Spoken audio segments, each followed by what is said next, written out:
ஊருக்கு வெளியில் அமைதியான ஒரு இடம், அங்கே ஒரு ஆசிரமம், அங்கே ஒரு சாமியார். அவர் தினமும் நல்ல போதனைகள்லாம் செய்வார். பல பேர் போய் அங்கேயே சில நாள் தங்கி இருந்து அவர் சொல்கிற அறிவுரைகளை எல்லாம் கேட்டுக்கிட்டு வர்றது வழக்கம். ஒரு தடவை அவரை பார்த்துட்டு போகிறதுக்காக 3 வெளியூர் தம்பதிகள் வந்தாங்களாம். அந்த மடத்திலேயே சாப்பிட்டுக்கிட்டு தங்கி இருந்து அவங்களுடைய போதனைகளை கேட்டுக்கிட்டு போகணுங்கிறது அவங்க நோக்கம். காலையில் குளிச்சுட்டு பூஜையில் உட்காந்தார் அந்த சுவாமி. இவங்களும் குளிச்சுட்டு அந்த பூஜையை பார்க்கறதுக்காக அவர் முன்னாடி வந்து உட்காந்தாங்க. பூஜை ஆரம்பமாச்சு. சம்பிரதாயப்படி அது ரொம்ப நேரம் நடந்துக்கிட்டே இருக்குது. இவங்களுக்கு நல்ல பசி இருந்தாலும் இந்த நேரத்தில் அதை எப்படி வெளியில் காட்டிக்கிறது? பேசாமல் இருந்தாங்க. அந்த சுவாமி பூஜையை முடித்தார். அதுக்கப்புறம் பேச ஆரம்பித்தார். பேச்சு அருமையாக தான் இருந்தது, அமிர்தமாக தான் இருந்தது. இருந்தாலும் இவங்களுக்கு இருக்கிற வயிற்று பசி அது சரியாக கவனிக்க விடலை. அந்த சுவாமியே இதை கவனிச்சதா தெரியல. இவங்களுக்கு மனசுக்குள்ள ஒரு எண்ணம், உள்ள சாப்பாடு தயாராகிட்டு இருக்கும் போல இருக்கு, இந்த பேச்சு முடிஞ்சது நம்மளை உள்ளே அழைச்சிட்டு போய் சாப்பாடு போடுவாங்கன்னு நினைக்கிறோம் அப்படின்னு இவங்களாம் நினச்சிக்கிட்டாங்க. ஆனால் சுவாமி இதை பற்றி எதுவுமே பேசலை, கண்டுக்கலை. ஒரு அம்மாவால் அதுக்கு மேலே சும்மா இருக்க முடியுமா?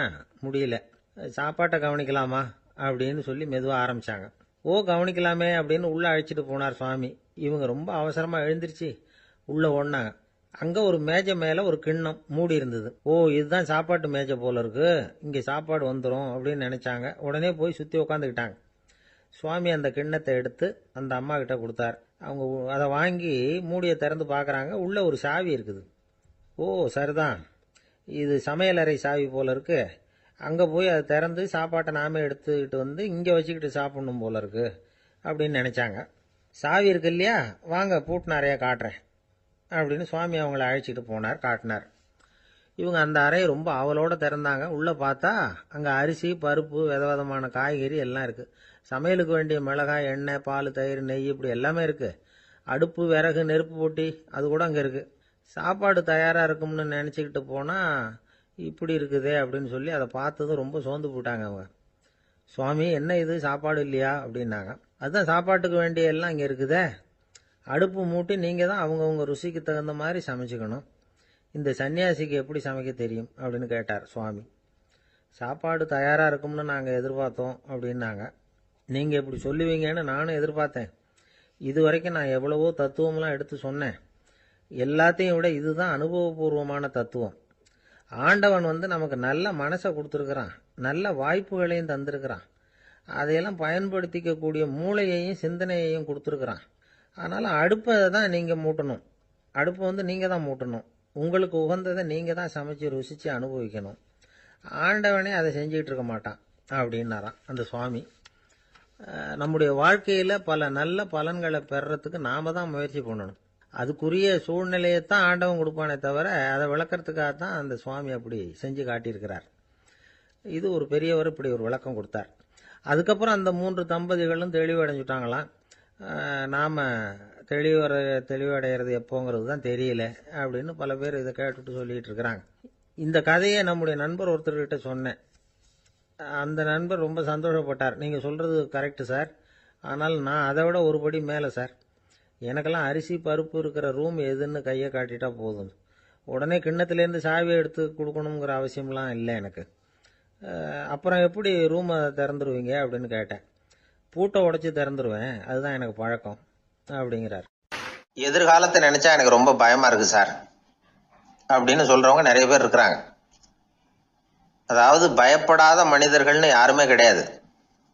ஒவ்வொருத்தருக்கும் ஒவ்வொரு விதமான பயம் இருந்தாலும் ஒட்டுமொத்தமா பாக்குறப்போ மனிதனுக்கு 6 விதமான பய உணர்வுகள் வரலாம் அப்படின்னு பெரியவங்க சொல்றாங்க. எல்லா விதமான பயமும் இந்த 6 வகைக்குள்ள அடக்கம். அந்த 6 வகை பயமும் 6 எதிரிகள் மாதிரியாம்.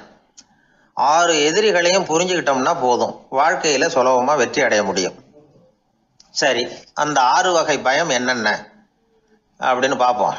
முதல்ல வறுமை பற்றிய பயம், 2வது பழிச்சொல் பற்றிய பயம், 3வது உடல் நலம் பாதிப்பு பற்றிய பயம், 4வது என்னன்னா காதல் தோல்வி, 5வது முதுமை, 6வது மரணம். அதாவது பயப்படுறதுங்கிறது ஒரு மனநிலை தான். இந்த மனநிலையை கட்டுப்படுத்த முடியும், திசை திருப்ப முடியும். சரி, இந்த பயங்களின் அறிகுறிகள் எப்படி இருக்கும்? வறுமை பற்றிய பயம் அப்படின்னு முதல்ல சொன்னோம் இல்லையா, அந்த பயத்தின் அறிகுறிகளை தெரிஞ்சுக்குவோம். எதுலேயும் அக்கறை இல்லாமல் இருக்கிறது, ஒரு குறிக்கோள் இல்லாமல் இருக்கிறது, வறுமையை சகிச்சுக்கிறது, வாழ்க்கையில் கிடைக்கிறது எதுவாக இருந்தாலும் ஆட்சேபனை இல்லாமல் ஏற்றுக்கிறது, மனசாலும் உடம்பாலும் சோர்ந்து போயிருக்கிறது, ஆர்வம், முனைப்பு, கற்பனை திறன் எதுவுமே இல்லாமல் இருக்கிறது.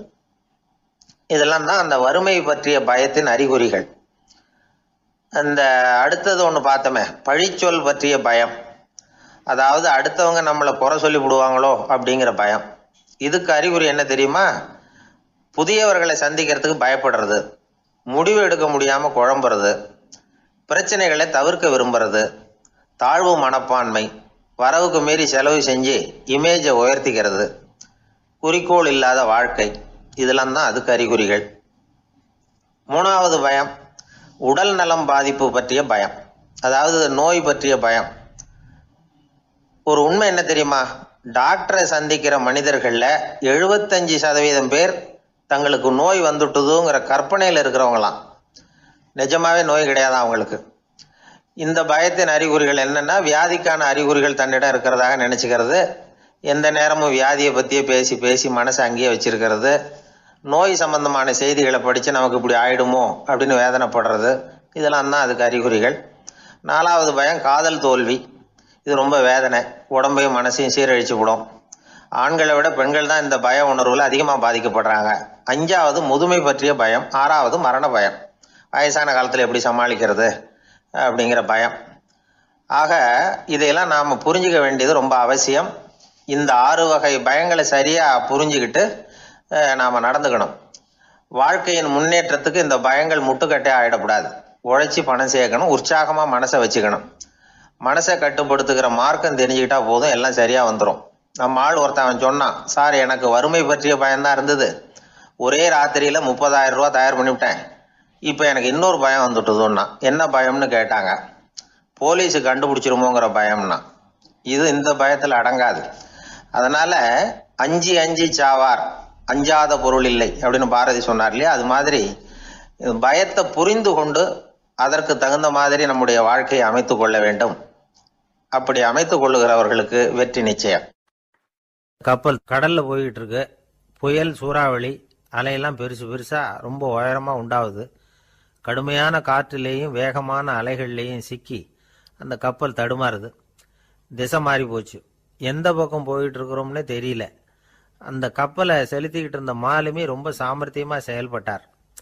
தன்னுடைய அறிவாற்றலையும் திறமையையும் முழுமையாக பயன்படுத்தினார். அந்த கப்பலை கட்டுப்படுத்தினார். மெதுவாக அந்த சூறாவளியிலிருந்து கப்பலை காப்பாற்றி கரைக்கு கொண்டுட்டு வந்து சேர்த்துட்டார். மாலுமின்னு ஒருத்தர் இருந்ததுனால அந்த மரக்கலம் காப்பாற்றப்பட்டது. மாலுமின்னு ஒருத்தர் இல்லைன்னு வச்சுக்கோங்க, அந்த கப்பலோட கதி என்னவாயிருக்கும் யோசிச்சு பாருங்க. ஒரு கோபக்காரனுடைய நிலைமையும் அப்படித்தானா. கோபக்காரன்கிறவன் ஒரு மாலுமி இல்லாத மரக்கலம் அப்படிங்கிறார் நபிகள் நாயகம். கொந்தளிக்கிற கடல்ல கொடுமையான அலைகளின் உச்சியில அல்லல் படுகிற மரக்கலத்தை விட மோசமானது கோபக்காரனின் நிலைமை அப்படிங்கிறது அவருடைய கருத்து. அது மாதிரி இதுன்னு சொல்லல, அதை விட மோசம் இது அப்படிங்கிறார். ஏன் தெரியுமா? ஒரு கப்பல் கடல்ல தடுமாறினா அதை சரிப்படுத்த மாலுமி இருக்கிறார். அவர் தன்னுடைய சாமர்த்தியத்தினால அதை கட்டுப்படுத்தி சரியான வழிக்கு கொண்டுட்டு வந்துடுவார். ஆனா கோபக்காரனுடைய நிலைமை அப்படி இல்லை அப்படிங்கிறார் நபிகள் நாயகம். மனித மனம் ஒரு மரக்கலம், அறிவு அதில் இருக்கிற மாலுமி. மாலுமி மரக்கலத்தை செலுத்துறான், அவனுக்கு கட்டுப்பட்டு அது ஓடுது. ஆனா கோபக்காரன்கிற மனுஷங்கிட்ட அறிவுங்கிற மாலுமி சரியா வேலை செய்ய மாட்டான். ஏன்னா கோபம் அந்த மாலுமியின் கண்களை அவிச்சிரும், காதுகளை கேட்காம பண்ணிவிடும். கண்ணையும் காதையும் மூடிவிட்டு கப்பலை ஓட்டுனா எப்படி ஓட்டுறது? அதனால கோபக்காரன் மாலுமி இல்லாத மரக்கலம். இடி மின்னல்ல மாட்டிக்கிட்டு கஷ்டப்படுற கப்பல் மாதிரி கஷ்டப்படுறான். பெரியவங்கள்லாம் என்ன சொல்றாங்க? உனக்கு கெடுதல் பண்ணவனுக்கும் நீ நன்மையே செய், எவருடைய விருப்பு வெறுப்பையும் பொருட்படுத்தாதே, பரம எதிரிக்கும் நீ நன்மை செய்ய ஆரம்பிச்சா உன்னுடைய தூய நிலையை பார்த்துட்டு அவனும் உனக்கு நெருக்கமான நண்பனா ஆயிடுவான். இதுதான் பெரியவங்க நமக்கு சொல்லி இருக்கிறது. புனித குரான் சொல்றது என்ன? தீமையை நன்மையை கொண்டே நீர் தடுத்து கொள்ளும் அப்படின்னு சொல்லப்பட்டிருக்கு. அதுல இன்னா செய்தாரை ஒருத்தல் அவர் நாண நன்னயம் செய்து விடல் அப்படிங்கிறார் திருவள்ளுவர். செல்வந்தர் ஒருத்தர்கிட்ட ஒரு சிறுவன் ஆடு மேய்ச்சிக்கிட்டு இருந்தானா.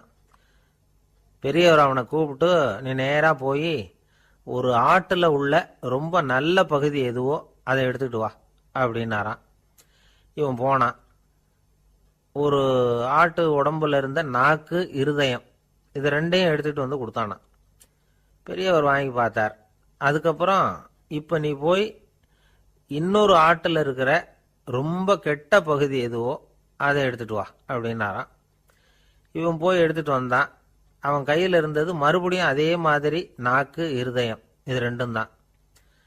என்னது இப்பவும் அதையே கொண்டுட்டு வந்திருக்கிற அப்படின்னாராம் பெரியவர். இவன் சொன்னானா, ஒரு உடம்புல உள்ள ரொம்ப நல்ல பொருளும் இதுதான், ரொம்ப கெட்ட பொருளும் இதுதான் அப்படின்னானா. இளம் வயசுல இப்படி பதில் சொன்னவர் தான் பேரறிஞர் லுக்மானுல் ஹக்கீம் அவர்கள். கோபப்படாம இருந்தா இது ரெண்டும் நல்லா வேலை செய்யும், கோபப்பட்டா இது ரெண்டும் மோசமா வேலை செய்யும். அதை புரிஞ்சுக்கிறதுக்காகத்தான் இன்னைக்கு இந்த தகவல். கோபம் வந்துட்டா நாம என்ன செய்யறோங்கிறது நமக்கே தெரியாது. ஒருத்தர் டாக்டர் கிட்ட போனார் அவசரமா. டாக்டர், எனக்கு இப்ப கடுமையான கோப வெறி, எனக்கு கண்ணு மண்ணு ஒன்றும் புரியல, உடனடியாக அதை கட்டுப்படுத்தணும், உடனே இதுக்கு ஏதாவது ஒரு மாத்திரை கொடுங்க ப்ளீஸ் அப்படின்னார். அந்த டாக்டரும் உடனே ஒரு மாத்திரையை கொடுத்து, இதை உடனே போடுங்க, நான் தண்ணி கொண்டுட்டு வரேன்னு உள்ள போனார். தண்ணியோட திரும்பி வந்தார்.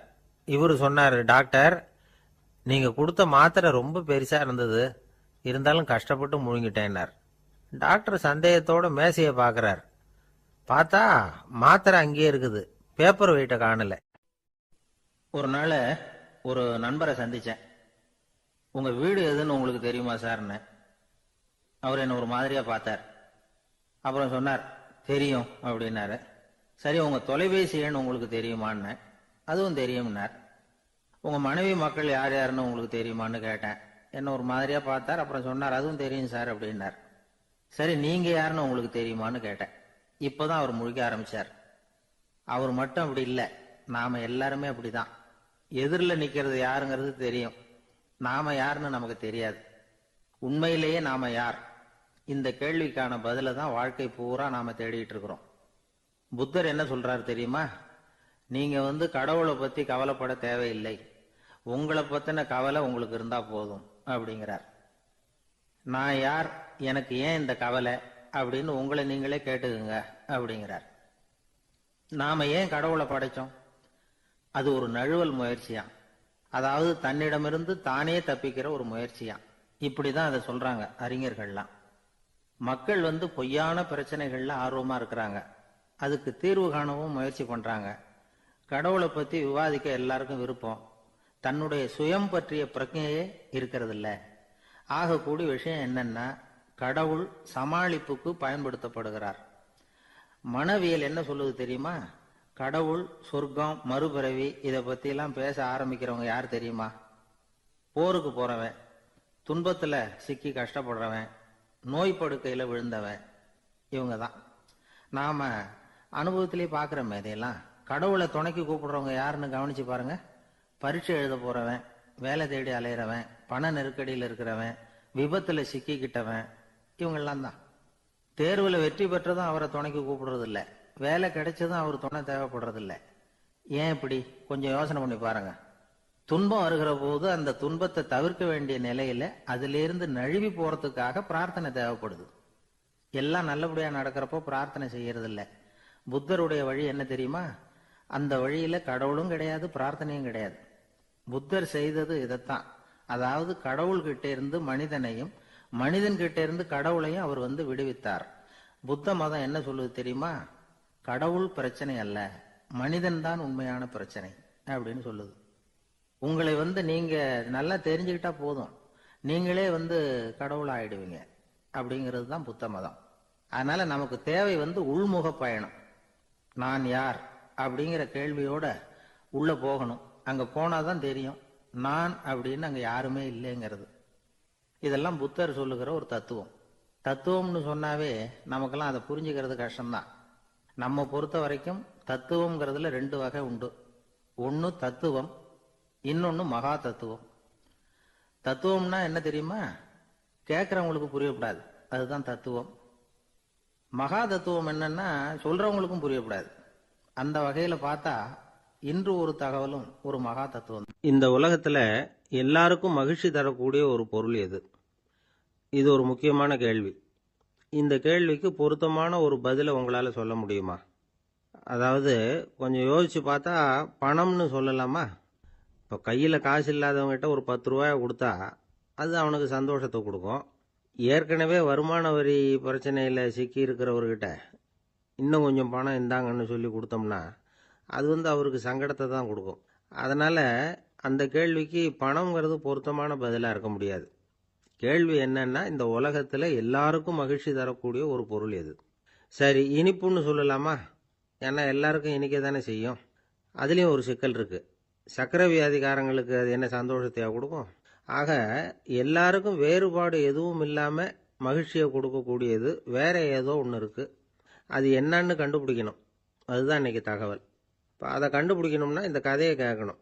அது என்ன கதைன்னா, ஒரு ஊரில் ஒரு ராஜா இருந்தார். அவருக்கும் இதே சந்தேகம் வந்துட்டுது. அதாவது எல்லாருக்கும் இன்பம் தரக்கூடிய பொருள் எது அப்படின்னு.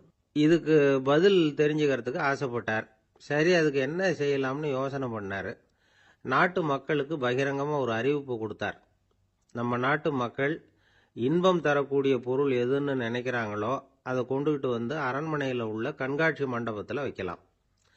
அப்படி அவங்க வைக்கிற பொருள்களில் எது எல்லாருக்கும் இன்பம் தரக்கூடியதாக இருக்குமோ அதை வச்சவருக்கு 1000 பொற்காசுகள் பரிசு அப்படின்னு அறிவிப்பு கொடுத்துட்டார்.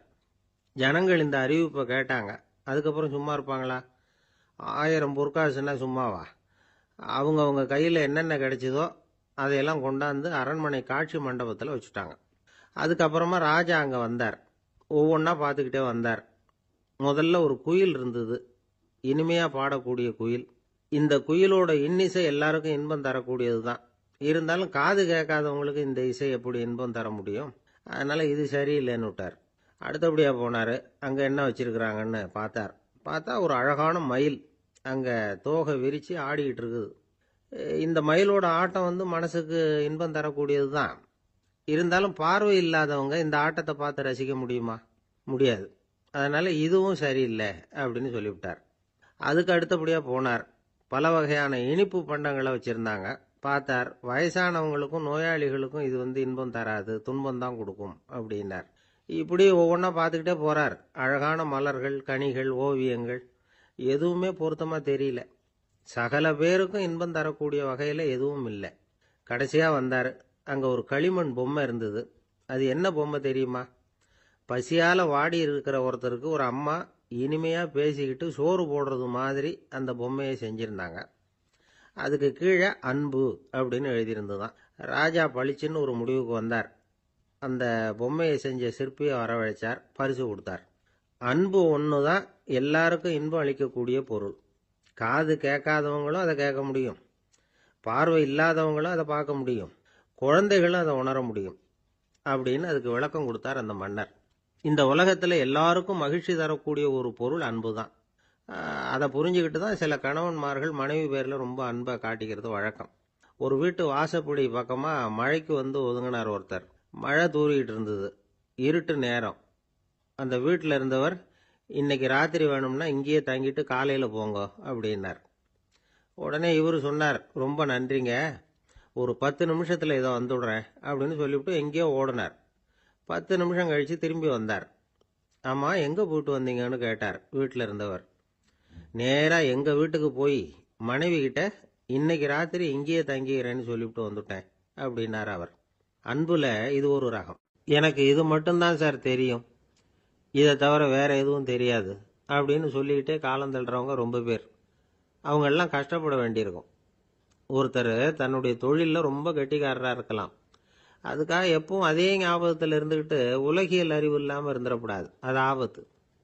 இதுக்காக நம்ம தாத்தா பாட்டிலாம் ஒரு கதை சொல்லுவாங்களே, கேள்விப்பட்டிருக்கீங்களா? ஒரு சமயம் ஒரு 4 பேர் சேர்ந்து வெளியூருக்கு பிரயாணம் போனாங்களாம். அந்த 4 பேர் எப்படி தெரியுமா? ஒருத்தர் வேதாந்தி, இன்னொருத்தர் சங்கீத வித்வான், 3வது ஆள் வைத்தியர், 4வது ஆள் ஜோசியர்.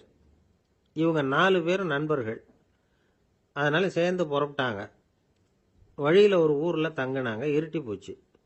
அதனால் இன்னைக்கு ராத்திரி இங்கேயே தங்கி இருந்துட்டு நாளைக்கு புறப்படலாம் அப்படின்னு தீர்மானம் பண்ணாங்க. சாப்பாட்டுக்கு என்ன பண்ணுறது? அங்கேயே கடைத்தெருவுக்கு போய் சாமான்லாம் வாங்கியாந்து சமைச்சு சாப்பிட்லாம்னு முடிவு பண்ணாங்க. 4 பேர் இருக்கிறதுனால ஆளுக்கு ஒரு காரியமாக செய்யலாம் அப்படின்னு வேலையை பிரிச்சுக்கிட்டாங்க. வைத்தியர் கரிகாய் வாங்க போனார், வேதாந்தி எண்ணெய் வாங்க போனார், ஜோசியர் பலசரக்கு வாங்க போனார், சங்கீத வித்வானுக்கு சமைக்கிற வேலை. எல்லாம் சரி, ஆனால் நடந்தது என்ன தெரியுமா? கடைத்தெருவுக்கு காய்கறி வாங்க போனார்ல வைத்தியர், அங்கே போய் மார்க்கெட்டில் பார்த்தார். ஒவ்வொரு கரிகாயாக எடுத்து பார்த்தார். இது பித்தம், உடம்புக்கு ஒத்துக்காது, இது வாயு, உடம்புக்கு ஒத்துக்காது அப்படின்னு ஒவ்வொன்றா தள்ளினார். கடைசியில் ஒன்றுமே தேரல, வெறுங்கையோடு திரும்பி வந்துக்கிட்டு இருக்கிறார். எண்ணெய் வாங்க போனார வேதாந்தி, அவர் ஒரு தொன்னையில் எண்ணெயை வாங்கினார். பேசாமல் அதை எடுத்துகிட்டு வர வேண்டியது தானே, முடியல. அவருடைய வேதாந்த மூளை சிந்திக்க ஆரம்பிச்சுட்டுது. இந்த தொன்னைக்கு எண்ணெய் ஆதாரமா அல்லது எண்ணெய்க்கு தொன்னை ஆதாரமா அப்படிங்கிற ஆராய்ச்சியில் இறங்கினார். என்னாச்சு தெரியுமா? அப்படி கவுத்து பார்த்தார். வாங்கின எண்ணெய் பூராவையும் வழியில் கொட்டிவிட்டு வெறும் தொன்னையோடு வந்து சேர்ந்தார். பலசரக்கு வாங்க போனார் ஜோசியர், அவர் ஒரு வழியில் பார்த்தாரு. வழியில் வந்தவங்களெல்லாம் அங்கங்கே ஒரு மரத்தடியில் உட்கார வச்சு அவங்களுக்கெல்லாம் ஆர்வம் சொல்ல ஆரம்பிச்சிட்டார்.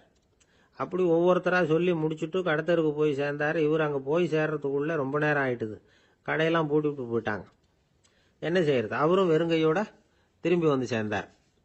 சரி, இவங்க கதை தான் இப்படி ஆச்சு. அங்கே சமைக்கிறதுக்காக உட்காந்துருந்தார் சங்கீத வித்வான், அவர் கதை என்னாச்சு தெரியுமா? அங்கே அவர் அடுப்பை பற்ற வச்சு ஒலையை கொதிக்க வச்சார். அதாவது ஒரு பானையில் தண்ணியை ஊற்றி அடுப்பில் வச்சார். அது கொதிக்க ஆரம்பிச்சுது. தண்ணி கொதிக்கிற சத்தம் இருக்குதுல்ல, அது இவருக்கு தாளம் போடுறது மாதிரி இருந்தது. ஒரே குஷி, பாட ஆரம்பிச்சுட்டார். பாடிக்கிட்டே உற்சாகமாக கையில் இருந்த கரண்டியால் அந்த பானையில் தட்டினார், தாளம் போடுறதா நினச்சிக்கிட்டு. அவ்வளவுதான், பானை பட்டுன்னு உடஞ்சி போச்சு. தலையில் கை வச்சுக்கிட்டு அவரும் உட்காந்துட்டார். எந்த தொழில் தெரிஞ்சாலும் சரி, அதை புத்திசாலித்தனமாக பயன்படுத்த தெரியலன்னா ஆபத்து தான். அதுக்காக தான் இந்த கதை. ஒரு பஸ்ஸு டிரைவர் ரொம்ப கெட்டிக்காரரு. பஸ்ஸை ரொம்ப திறமையாக ஆபத்து இல்லாமல் ஓட்டினதுக்காக பரிசுலாம் வாங்கினவர். அவரே ஒரு படகு ஓட்டுறதுக்காக அழைச்சிட்டு போயிருக்கிறாங்க, மோட்டார் படகு. அதையும் ரொம்ப திறமையாக தான் ஓட்டிகிட்டு போயிருக்கிறாரு. நடுக்கடலில் போனதும் படகு நின்று போச்சு. மோட்டாரில் ஏதோ கோளாறு. என்ன செய்யலாம் அப்படின்னு அந்த டிரைவரை கேட்டிருக்கிறாங்க படகுல இருந்தவங்கெல்லாம். அப்போ அவர் சொன்னாராம், கவலைப்படாதீங்க, ஒன்றும் பிரச்சனை இல்லை, எல்லாரும் கொஞ்சம் கீழே இறங்கி பின்னாடி தள்ளுங்க, மோட்டார் ஸ்டார்ட் ஆகிடும் அப்படின்னாராம். அறிவில் சிறந்தவர்கள் ஆண்களா பெண்களா? என்னுடைய நண்பர் ஒருத்தரை பார்த்து நான் கேட்ட கேள்வி இது. அவர் மெதுவாக தன்னுடைய தலையை சொரிஞ்சுக்கிட்டே சொன்ன பதில், அதில் என்ன சார் சந்தேகம், அவங்க தான் அப்படின்னார். அனுபவ அடிப்படையில் அவர் இப்படி சொல்கிறார். அறிவியல் அடிப்படையில் பார்க்குறவங்களும் இப்படி தான் சொல்கிறாங்க. இயற்கையின் நோக்கம் இனப்பெருக்கம், இதில் பெண்களின் பங்கு அதிகம். அதனால் இயற்கையே பெண்களுக்கு பல சலுகைகளை கொடுத்துருக்குது, சக்தியை கொடுத்துருக்குது. இப்போ வெளிநாடுகளில் இதை பற்றியெல்லாம் நிறைய ஆராய்ச்சி பண்ணி பார்த்துருக்குறாங்க. புள்ளி விவரங்கள்லாம் வெளியிட்டிருக்கிறாங்க. ஆண் குழந்தைகளை விட பெண் குழந்தைகள் முன்னாடியே பேச ஆரம்பிச்சுடுறாங்களாம். அது மட்டும் இல்லை, அதிக எண்ணிக்கையில் வார்த்தைகளை கற்றுக்கிறாங்களாம். அப்புறம் பலவிதமான வாக்கிய அமைப்புகளை அமைச்சு பேசுறதுலேயும் பெண் குழந்தைகள் முன்னாடியே ஆரம்பிச்சுடுறாங்களாம். இதெல்லாம் சீக்கிரமாக செய்கிறது பெண் குழந்தைகள் தான். சம வயது உள்ள ஆண் குழந்தைகள், பெண் குழந்தைகள், இவங்களை வச்சு சோதனைகள் பண்ணி பார்த்துருக்குறாங்க. அதாவது ஒரே வயசுள்ள ஆண் குழந்தை, பெண் குழந்தை இதெல்லாம் வச்சு அவங்கக்கிட்ட ஒரே கேள்வியை பல விதமாக கேட்கறது, ஒரே செய்தியை வேற வேற கோணங்கள்லேருந்து விளக்குறது, தவறு இல்லாமல் பேசுறது, வேகமாக படிக்கிறது, எழுதுறது, புரிஞ்சுக்கிறது, இப்படி இதை பற்றிலாம் எத்தனையோ சோதனைகள்லாம் செஞ்சு பார்த்துருக்குறாங்க. அப்படி பார்த்ததுல என்ன தெரிஞ்சதுன்னா, அதில் எல்லாம் ஆண் குழந்தைகளை விட பெண் குழந்தைகள் 1.5 மடங்கு அதிக திறமை உள்ளவங்களாக இருக்கிறாங்களாம். இன்னொரு மொழியை கற்றுக்கிறது, பேசுறது, எழுதுறது, இது கூட பெண்களுக்கு சுலபமாக வருதான். 2 மொழிகளை மாற்றி மாற்றி பேசுறது, மொழிபெயர்க்கிறது, இப்படிலாம் கூட சோதனை பண்ணி பார்த்துருக்குறாங்க. இதுலேயும் பெண்களுக்கு தான் அதிக திறன். சரி, இதை விடுங்க. புள்ளி வச்சு கோலம் போடுறது, அதில் இருந்து இந்த கை கடிகாரங்களில், கம்ப்யூட்டர்களில் நுண்ணிய பாகங்களை பொருத்துறது, இது வரைக்கும் பெண்கள் தான் திறமையாக செயல்படுறாங்க அப்படிங்கிறது அந்த சோதனை முடிவு. இந்த நுட்பம், துல்லியம், விரைவு, சிறு கை இயக்கங்களோடு செய்ய வேண்டிய மென்மையான பணிகள், இதுக்கெல்லாம் தேவை கவன குவியம், பொறுமை. இதெல்லாம் பெண்கள்கிட்ட தான் இருக்குதான். அமெரிக்காவில் இன்னொரு சோதனை கூட செஞ்சு பார்த்துருக்குறாங்க. பெண்களின் மூக்கு மோப்ப உணர்வு, இதெல்லாம் எப்படின்னு பார்த்துருக்குறாங்க. பெண்கள் அதிக எண்ணிக்கையில் வாசனைகளை பிரித்து கண்டுபிடிச்சி விடுறாங்களாம். ஆண்களால் அந்த அளவுக்கு முடியலையாம். சரி, காது எப்படின்னா செவிப்புலன் உணர்வும் பெண்களுக்கு தான் அதிகமாக. ஒரு கும்பல், அதில் பலவிதமான சத்தம், அதுக்கு இடையில இந்த குரலோட தொனி, ஏற்ற இறக்கம், இதை வச்சே பேசுகிற ஆளை கண்டுபிடிச்சிடுறாங்களாம். ஒரு கூட்டத்தில் தன்னுடைய வீட்டுக்காரர் எங்கே இருக்கார், பிள்ளைகள் எங்கே இருக்காங்க அப்படிங்கிறதெல்லாம் பெண்கள் சீக்கிரமாக கண்டுபிடிச்சிடுறாங்களாம். இன்னொரு விஷயம், ஒரு பொருளை பார்த்த உடனே அது என்னென்னு அடையாளம் கண்டுக்கிறது, அதை மனசில் பதிய வச்சுக்கிறது, அப்புறமா இன்னொரு சந்தர்ப்பத்தில் அது எங்கே இருந்தது அப்படின்னு சரியாக ஞாபகப்படுத்திக்கிறது, இது மாதிரி சோதனைகள்லாம் கூட பெண்கள் தான் முன்னணியில் இருக்கிறாங்க. ஒரு சராசரி சூழ்நிலையில் ஆண்களை விட அதிகமான எண்ணிக்கையில் புன்னகை புரியறது, சிரிக்கிறது பெண்கள் தானா. அதிகமாக தோழமை உணர்வோடு பேசுறது அவங்க தானா. 2 பெண்கள் பேசிகிட்டு இருக்கிறதையும் பாருங்கள், அதே மாதிரி 2 ஆண்கள் பேசிகிட்டு இருக்கிறதையும் பாருங்கள். ஆண்கள் ஒரு அடி தள்ளியே நின்று பேசிகிட்டு இருப்பாங்க. மருத்துவர்களை எடுத்துக்கொள்ளுங்கள், அதாவது சிரிச்ச முகத்தோட நோயாளிகள்கிட்ட பரிவோடு பேசுறதுல பெண் டாக்டர்கள் தான் அதிகம். இதுவரை சொல்லப்பட்டது எல்லாமே அறிவியல் பூர்வமான செய்திகள். அதனால இளம் பெண்கள் வாழ்க்கையில சோர்வடைய தேவையில்லை. இயற்கையே நமக்கு சாதகமா இருக்கு, எல்லாம் முடியும் நம்மால அப்படிங்கிறத அவங்க புரிஞ்சுக்கணும். ஒரு பையன் தன்னுடைய அப்பா அம்மா திருமண ஆல்பத்தை புரட்டிக்கிட்டே இருந்தான். அப்புறம் அம்மாகிட்ட கேட்டான், அம்மா இது யாரு சின்ன வயசுல எடுத்ததா, இது என்னன்னு தெரியலையே, இந்த படத்துல அழகா மீசை வச்சுக்கிட்டு சிரிச்சுக்கிட்டு நிக்கிறது யார் அப்படின்னு கேட்டான். அதுதான்டா அவங்க அப்பான்னாங்க அந்த அம்மா. அப்படின்னா இப்ப நம்ம வீட்டுல நரைச்ச தலையோட அழுது வடிஞ்சிட்டு இருக்காரு ஒருத்தர், அவர் யாருன்னு கேட்டானா. இது பையனுடைய புத்திசாலித்தனம். பெண் பிள்ளைகள் அப்படி கேட்கறது இல்லை. அதனால இந்த கதையெல்லாம் எதுக்காக அப்படின்னா, இளம் பெண்கள் வாழ்க்கையில சோர்வு அடைஞ்சு போயிடக்கூடாது. அதனால பெண்கள் எல்லாம் முடியும் நம்மாலும் அப்படிங்கிறத நினைச்சு செயல்பட்டாங்கன்னா வாழ்க்கையில வெற்றி நிச்சயம். வாயில கொழுப்பு இருந்தாலும் பரவாயில்ல சார், எப்படியாவது ஒரு வழியா சமாளிச்சுக்கலாம். ஆனா வயத்துல மட்டும் கொழுப்பு இருக்கக்கூடாது சார், அப்படி இருந்தா அதான் அலட்சியமாகவும் விட்டுறக்கூடாது சார் அப்படின்னு ஒருத்தர் சொல்லிட்டு வந்தார். அதுக்கப்புறம் தான் அவர்கிட்ட பேசி பல விவரங்களை தெரிஞ்சுக்க முடிஞ்சது. சில பேர் சொல்லுவாங்க, எனக்கு தொந்தி கிடையாது சார், வேணும்னா என் வயத்தை அழுத்தி பாருங்க, கல் மாதிரி இருக்கும்பாங்க. வயிறு கல் மாதிரி இருந்தா உள்ள கொழுப்பு இல்லைன்னு நினைச்சிடக்கூடாது. வயிற்று தசைக்கு அடியில உள்ள கொழுப்பு சில வாத்தியங்கள்ல இருக்குமே நரம்பு, அது மாதிரி டைட்டா இழுத்துக்கிட்டு இருக்குன்னு அர்த்தம். அதனால தொட்டு பார்த்தா கல் மாதிரி தான் இருக்கும், இருந்தாலும் தொந்தி தான். வயத்துல கொழுப்பு அதிகமா இருக்கிறது சங்கடம் தான். அதனால கொலஸ்ட்ரால் அளவு அதிகமாகும், இதய நோய்கள், நீரிழிவு, ஹைப்பர் டென்ஷன், ஸ்ட்ரோக்கு, இது மாதிரி ரிஸ்க் எல்லாம் அதிகமாகும். ஒருத்தர் ஒல்லியா இருக்கலாம், உடம்பு இடம் அதிகப்படியா இல்லாம இருக்கலாம். அப்படி இருந்தா கூட அவர் உடம்புல மற்ற பகுதியை விட வயத்துல கொழுப்பு அதிகமா இருக்கும். நாம தான் ஒல்லியா இருக்கிறோமே, நமக்கு ஒண்ணும் இல்லை அப்படின்னு நினைச்சிடக்கூடாது. சரி, நம்ம வயிறு இருக்க வேண்டிய அளவை விட அதிகமா இருக்குதா இல்லையா, அதை எப்படி கண்டுபிடிக்கிறது? அதுக்கு சில வழி இருக்குது. முதல்ல நீங்க நேரா ஸ்ட்ரைட்டா நிமிர்ந்து நில்லுங்க. உங்க பார்வையை மட்டும் கீழே தாழ்த்தி கால் விரலை கவனிங்க. விரல் உங்களுக்கு தெரியுதா அப்படின்னா உங்க வயர் நார்மலா இருக்குன்னு அர்த்தம். கால் விரல் உங்க கண்ணுக்கு தெரியலையா அப்படின்னா உங்களுக்கு வயிறு பெருசுதான். இன்னொரு வழி இருக்கு, அது என்ன தெரியுமா? ஒரு தரையில நீட்டா படுத்துடணும். 1 மீட்டர் நீளம் உள்ள அளவுகோல் ஒன்று எடுத்துதுங்க. கழுத்து எலும்புல ஒரு பக்கத்தையும் இடுப்புல ஒரு பக்கத்தையும் வைங்க. பக்கவாட்டில் வைங்க, அதாவது படுக்கவாட்டில். அது நடுப்பகுதி வயத்துல முட்டி தராசு மாதிரி ஆடுதா அப்படின்னா உங்க வயர் உங்களுக்கு ப்ராப்ளம் தான். அதனால அதை கண்டுபிடிக்கிறதுக்கு அப்படி ஒரு அளவுகோல் வச்சிருக்கிறாங்க. மருத்துவ அறிவியல் ரீதியா உங்களுக்கு தொந்தி இருக்குதா இல்லையான்னு கண்டுபிடிக்கிறதுக்கு ஒரு வழி இருக்கு. உங்க இடுப்புல வெயிஸ்ட் அப்படின்னு சொல்றோம்ல, இடுப்புல ஒரு அளவு எடுக்கணும், சுற்றளவு. இடுப்புக்கு கீழே ஹிப்னு சொல்றோம்ல, அங்க ஒரு அளவு எடுக்கணும், அதிகபட்ச சுற்றளவு எடுக்கணும். அந்த அளவை இந்த அளவால வகுக்கணும். அதாவது உங்க வெயிஸ்ட் மெஷர்மெண்ட் இருக்குல்ல, அதை ஹிப் மெஷர்மெண்டால வகுக்கணும். இந்த விகிதம், அதாவது வெயிஸ்ட் ஹிப் ரேஷியோ, ஆண்களுக்கு 0.95க்கு மேல போகக்கூடாது, பெண்களுக்கு 0.85க்கு மேல போகக்கூடாது. அப்படி போயிட்டுதுன்னா வயிறு பெருத்திருக்குதுன்னு அர்த்தம். இது டாக்டர்கள் கண்டுபிடிக்கிற ஒரு விதம். சரி, இந்த தொந்தியை குறைக்கிறதுக்கு என்ன பண்ணலாம்? பட்னி கிடக்கலாமா அப்படின்னா அது தேவையில்லை. ஆனா கலோரி அளவை குறைக்கணும். அது எப்படி? கொழுப்பு ஆகாரத்தை குறைக்கணும். இப்போ கார்போஹைட்ரேட்டு, புரோட்டீன்லாம் இருக்குது இல்லை, அதெல்லாம் ஒரு கிராமுக்கு சுமாரா 4 கலோரி கொடுக்கும். ஆனா கொழுப்பு ஒரு கிராமுக்கு 9 கலோரி கொடுக்கும். அதனால ஒரே அளவுள்ள ஆகாரங்கள்ல கூட கலோரி வித்தியாசம் இருக்குது. கலோரி அளவு குறைச்சலா கொடுக்கக்கூடிய ஆகாரம் சாப்பிடணும். இப்போ தொந்தியை குறைக்கிறதுக்கு கடுமையான உடற்பயிற்சி தேவையா அப்படின்னு கேட்டா அதுவும் தேவையில்லையா. ஆகாரத்துல கொழுப்பை குறைச்சாவே போதும். மற்ற ஆகாரம் செரிக்கிறதுக்கு லேசான உடற்பயிற்சியே போதும். வயத்தை குறைக்கிறேன்னு சொல்லி சில பேர் உட்காந்து எழுந்திருப்பாங்க, அதுவும் தேவையில்லையா. அப்படிலாம் பண்ணி உங்களை கஷ்டப்படுத்திக்க வேண்டியதில்லை. வயத்தை குறைக்கிறதுக்கு அதெல்லாம் உதவுறது இல்லை அப்படின்னு அது சம்பந்தமான நிபுணர்கள் சொல்றாங்க. இப்போ இது சம்பந்தமா 1984 ஒரு சோதனையே பண்ணி பார்த்துருக்குறாங்க. ஒரு நாளைக்கு 185 தடவை உட்காந்து எழுந்திருக்கிறது. இது மாதிரி 27 நாள் பயிற்சி பண்ணிவிட்டு பார்த்தாங்களாம். வயிற்று கொழுப்புல எந்த மாறுதலும் இல்லையா. அதனால உட்காந்து எழுந்திருக்கிற வேலையெல்லாம் தேவையில்லை. தொந்தியை குறைக்கிறதுக்கு முயற்சி பண்றவங்க தோற்றத்தை அழகாக்குறது ஒரு பக்கம் இருந்தா கூட ஆரோக்கியமான நீண்ட வாழ்வுக்கும் அவங்க அஸ்திவாரம் போடுறாங்கன்னு தான் அர்த்தம்.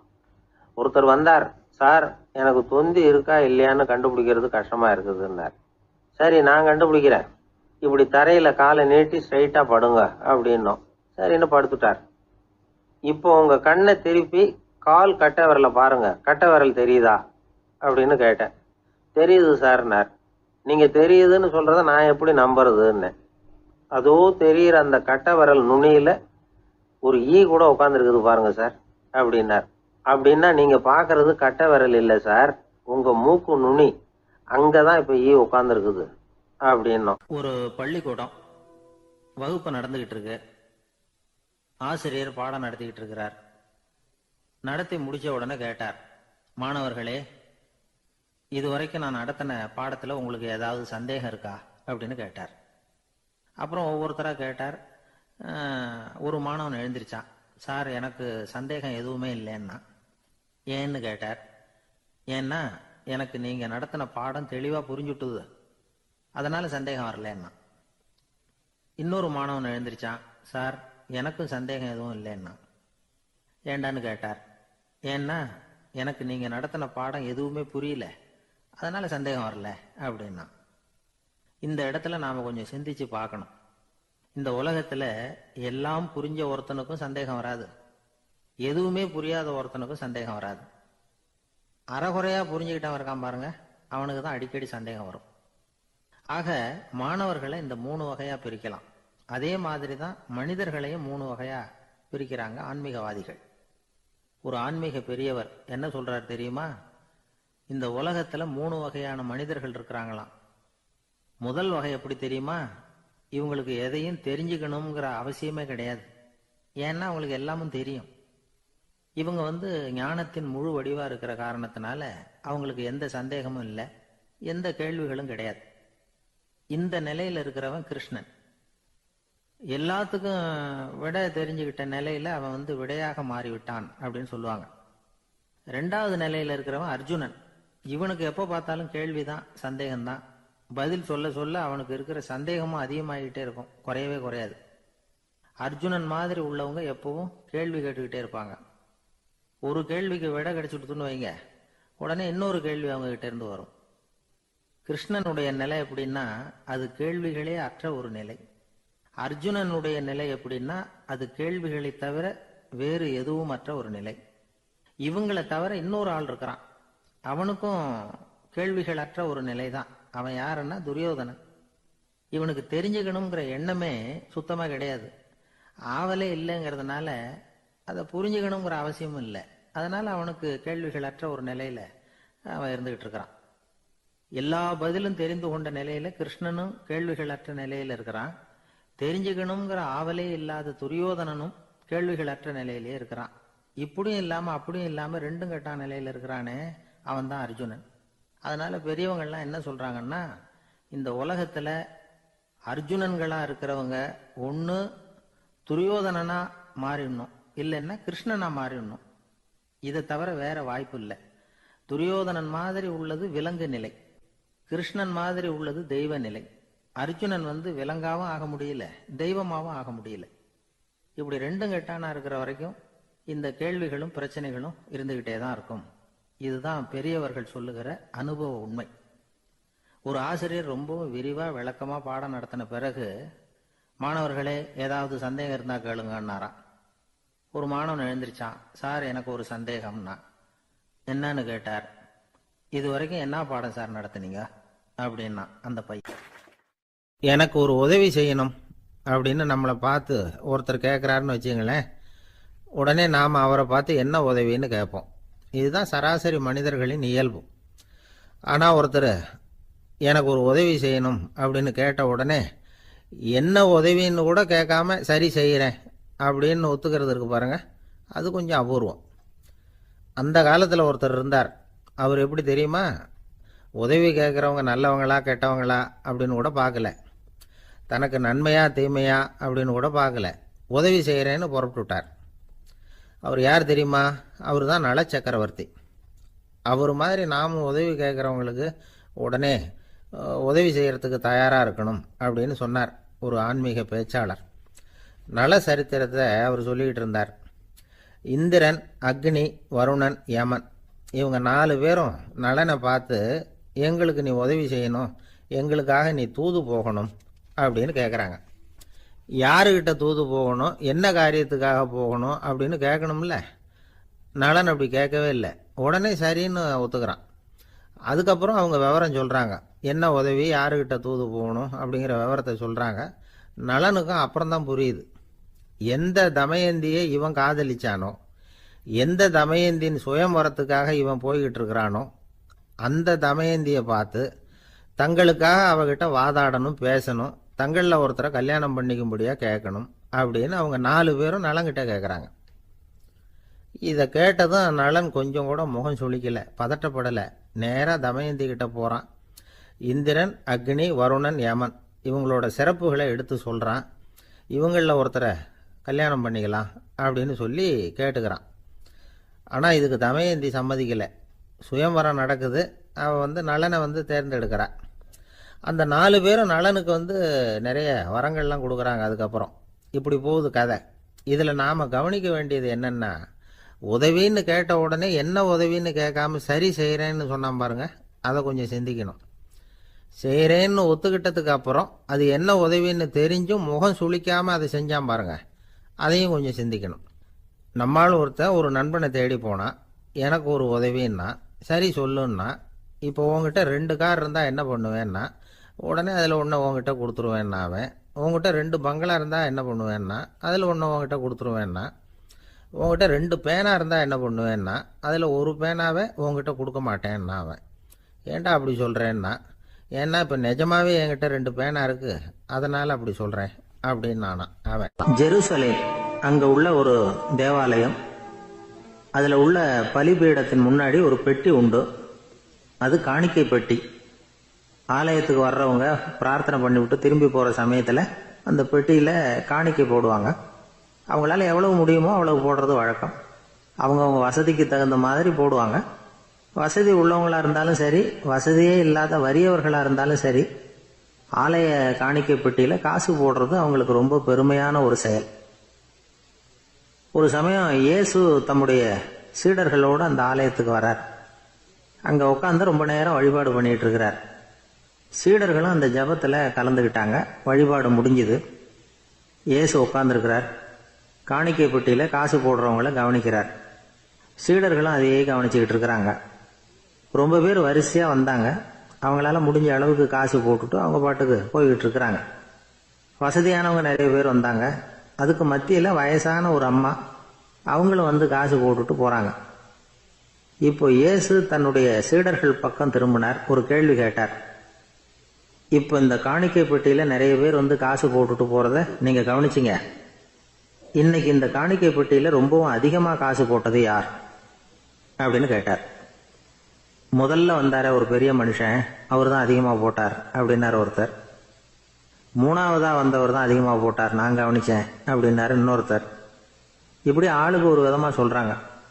கடைசியாக இயேசு சொன்னாராம், இன்றைக்கு அந்த பெட்டியில் அதிகமாக காசு போட்டவங்க அந்த வயசான அம்மா தான் அப்படின்னாராம். சீடர்களுக்கு ஒன்றும் புரியல. அந்த அம்மா ரொம்பவும் ஏழையாச்சே, அவங்க எப்படி அதிகமாக காணிக்கை செலுத்த முடியும் அப்படிங்கிறது அவங்க சந்தேகம். இயேசு விளக்குனார். நிறைய பேர் வந்தாங்க, நிறையவே காசுகள் போட்டாங்க, அது உண்மைதான். ஆனாலும் அந்த அம்மா என்ன பண்ணாங்க கவனிச்சிங்களா? வந்தாங்க, தன்னுடைய காசு பையை திறந்தாங்க, அப்படியே கொட்டுனாங்க. அதில் இருந்தது 2 காசுகள் தான். அந்த 2 காசும் காணிக்கை பெட்டியில் விழுந்துட்டுது. மற்றவங்கெல்லாம் தங்கள்கிட்ட இருந்த செல்வத்தின் ஒரு சிறு பகுதியை எடுத்து பெட்டியில் போட்டாங்க. ஆனால் இந்த அம்மா தன்கிட்ட என்ன இருந்ததோ அதை அப்படியே போட்டுட்டாங்க. தன்னுடைய பிழைப்புக்காக வச்சிருந்த அவ்வளவையும் இழக்கிறதுக்கு தயாராயிட்டாங்க. அவ்வளவு தாராள மனசு அவங்களுக்கு. அதனால அவங்க செலுத்தின காணிக்கை தான் அளவில் அதிகம் அப்படின்னார். விலை மதிப்பில்லாத முத்து புதையல் ஒருத்தனுக்கு கிடைக்க போகுதுன்னு வச்சுக்கோங்க. அதன் மதிப்பை உணர்ந்தவன் என்ன பண்ணுவான்? அதை அடையறதுக்காக தன்கிட்ட இருக்கிற எதையும் கொடுக்கறதுக்கு தயாரா இருப்பான் இல்லையா? அது மாதிரி தான் இதுவும் அப்படின்னார். உலக மதிப்பீடுகளை துரும்பா தூசியா மதிச்சு அதையெல்லாம் உதறி விடுகிறவன் இறையருள் அப்படிங்கிற இணையில்லாத செல்வத்தை பெறுகிறான் அப்படிங்கிறது இதுல உள்ள கருத்து. இறைவனுக்காக இழப்பதுன்னா துன்பப்படுகிறவர்களுக்காக, ஏழைகளுக்காக, ஏதுமற்றவர்களுக்காக இழப்பது அப்படின்னு அர்த்தம். உங்கள் அயலானுக்கு நீங்கள் என்ன உதவி செய்தாலும் அதை எனக்கே செய்கிறீர்கள் அப்படின்னு இயேசு சொல்லியிருக்கிறார். அடுத்தவங்களுக்கு உதவணுங்கிற குணம் இன்னைக்கு ரொம்ப குறைஞ்சி போச்சு. ஒருத்தன் வாழைப்பழத்தோல் வழுக்கி கீழே விழுந்துட்டான். பக்கத்தில் இருந்த நண்பன் உடனே அவனை தூக்கிக்கிட்டு போய் ஆஸ்பத்திரியில் சேர்த்துட்டான். அதுக்கப்புறம் சொன்னான், நீ அந்த வாழைப்பழத்தோலில் காலை வைக்க போகிறத முன்னாடியே நான் கவனிச்சுட்டேன் அப்படின்னு நானா. அப்படின்னா அப்போவே நீ எனக்கு உதவி செஞ்சிருக்கலாமே அப்படின்னு நானா அவன். நான் டாக்டருக்கு உதவலாம்னு நினச்சிட்டேன் அப்படின்னா இவன். ஒரு நாள் ஒரு 10-15 பள்ளிக்கூடத்து பிள்ளைங்க தேடிட்டு வந்தாங்க. உங்களை பார்த்துட்டு தான் போகணும், அதுக்காக தான் வந்திருக்கோம்னாங்க. என்ன விஷயம்னு கேட்டோம். நாங்கள்லாம் கூடி ஒரு முடிவு பண்ணியிருக்கிறோம், அதை உங்ககிட்ட சொல்லணும் அப்படின்னாங்க. அதுவும் ஒரு வாண்டு பையன் அதை சொன்னான். என்ன முடிவு அது அப்படின்னு கேட்டோம் ரொம்ப ஆர்வமாக. அதை இப்போ சொல்ல மாட்டோம், எங்களுக்கு பிடிக்கிற மாதிரி ஏதாவது ஒரு தகவல் சொன்னால் அதுக்கப்புறம் நாங்கள் அதை சொல்கிறோம் அப்படின்னா அந்த வாண்டு பையன். சரி, சின்ன பையன்கிட்ட இன்னைக்கு வசமாக மாட்டிக்கிட்டோம் அப்படின்னு நினச்சிக்கிட்டு அவங்களுக்கு தகுந்த மாதிரி ஒரு கதை சொல்ல ஆரம்பித்தோம். அது என்ன கதைன்னா, ஒரு பெரிய காடு, அதில் பலவிதமான மிருகங்கள். அந்த காட்டுக்கு ஒரு சிங்கம் தான் ராஜா. எப்பவும் காட்டுக்கு அது தானே ராஜா. ஒரு பெரிய யானைக்கு இது பொறுக்கலை.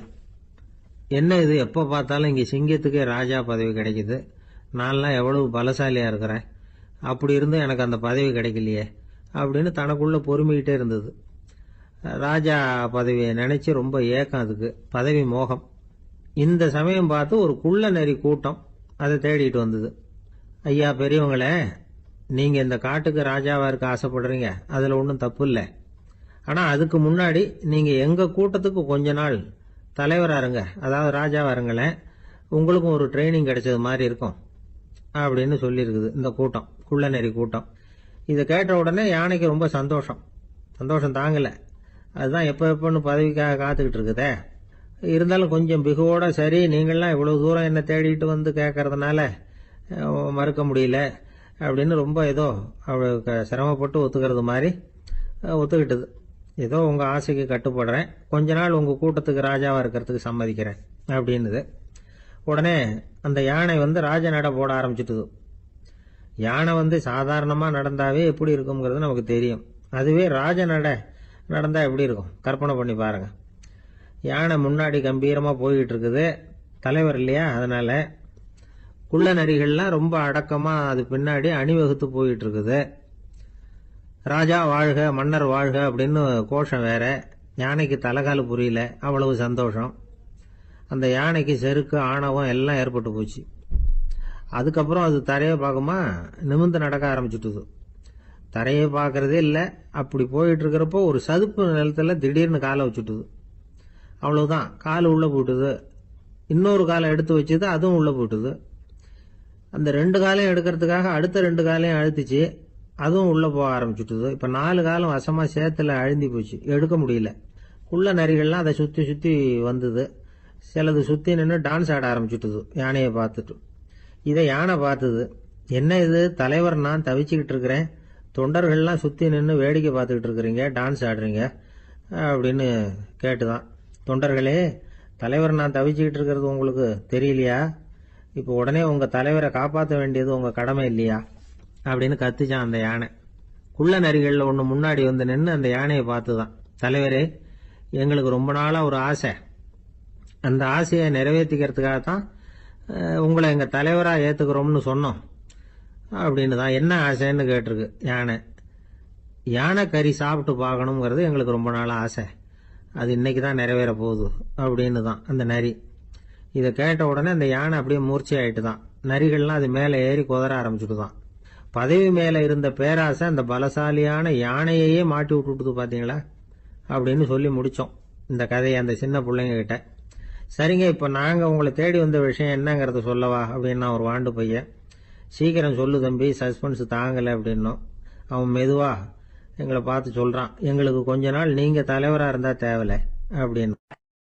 கடற்கரை ஓரமா ஒரு பெரியவர் கையால மணலை கீறிக்கிட்டே உட்காந்துருக்கிறார். என்னத்தையும் தேடிட்டு இருக்கிறது மாதிரி தெரிஞ்சது. மெதுவா கிட்டத்துல போய் என்னத்தை தேடிட்டு இருக்கிறீங்க அப்படின்னு கேட்டோம். அவரு சாவகாசமா நிமிர்ந்து பார்த்து நிம்மதியை தேடிட்டு இருக்கிறேன்னார். நாங்க ஒரு மாதிரி ஆயிட்டோம்.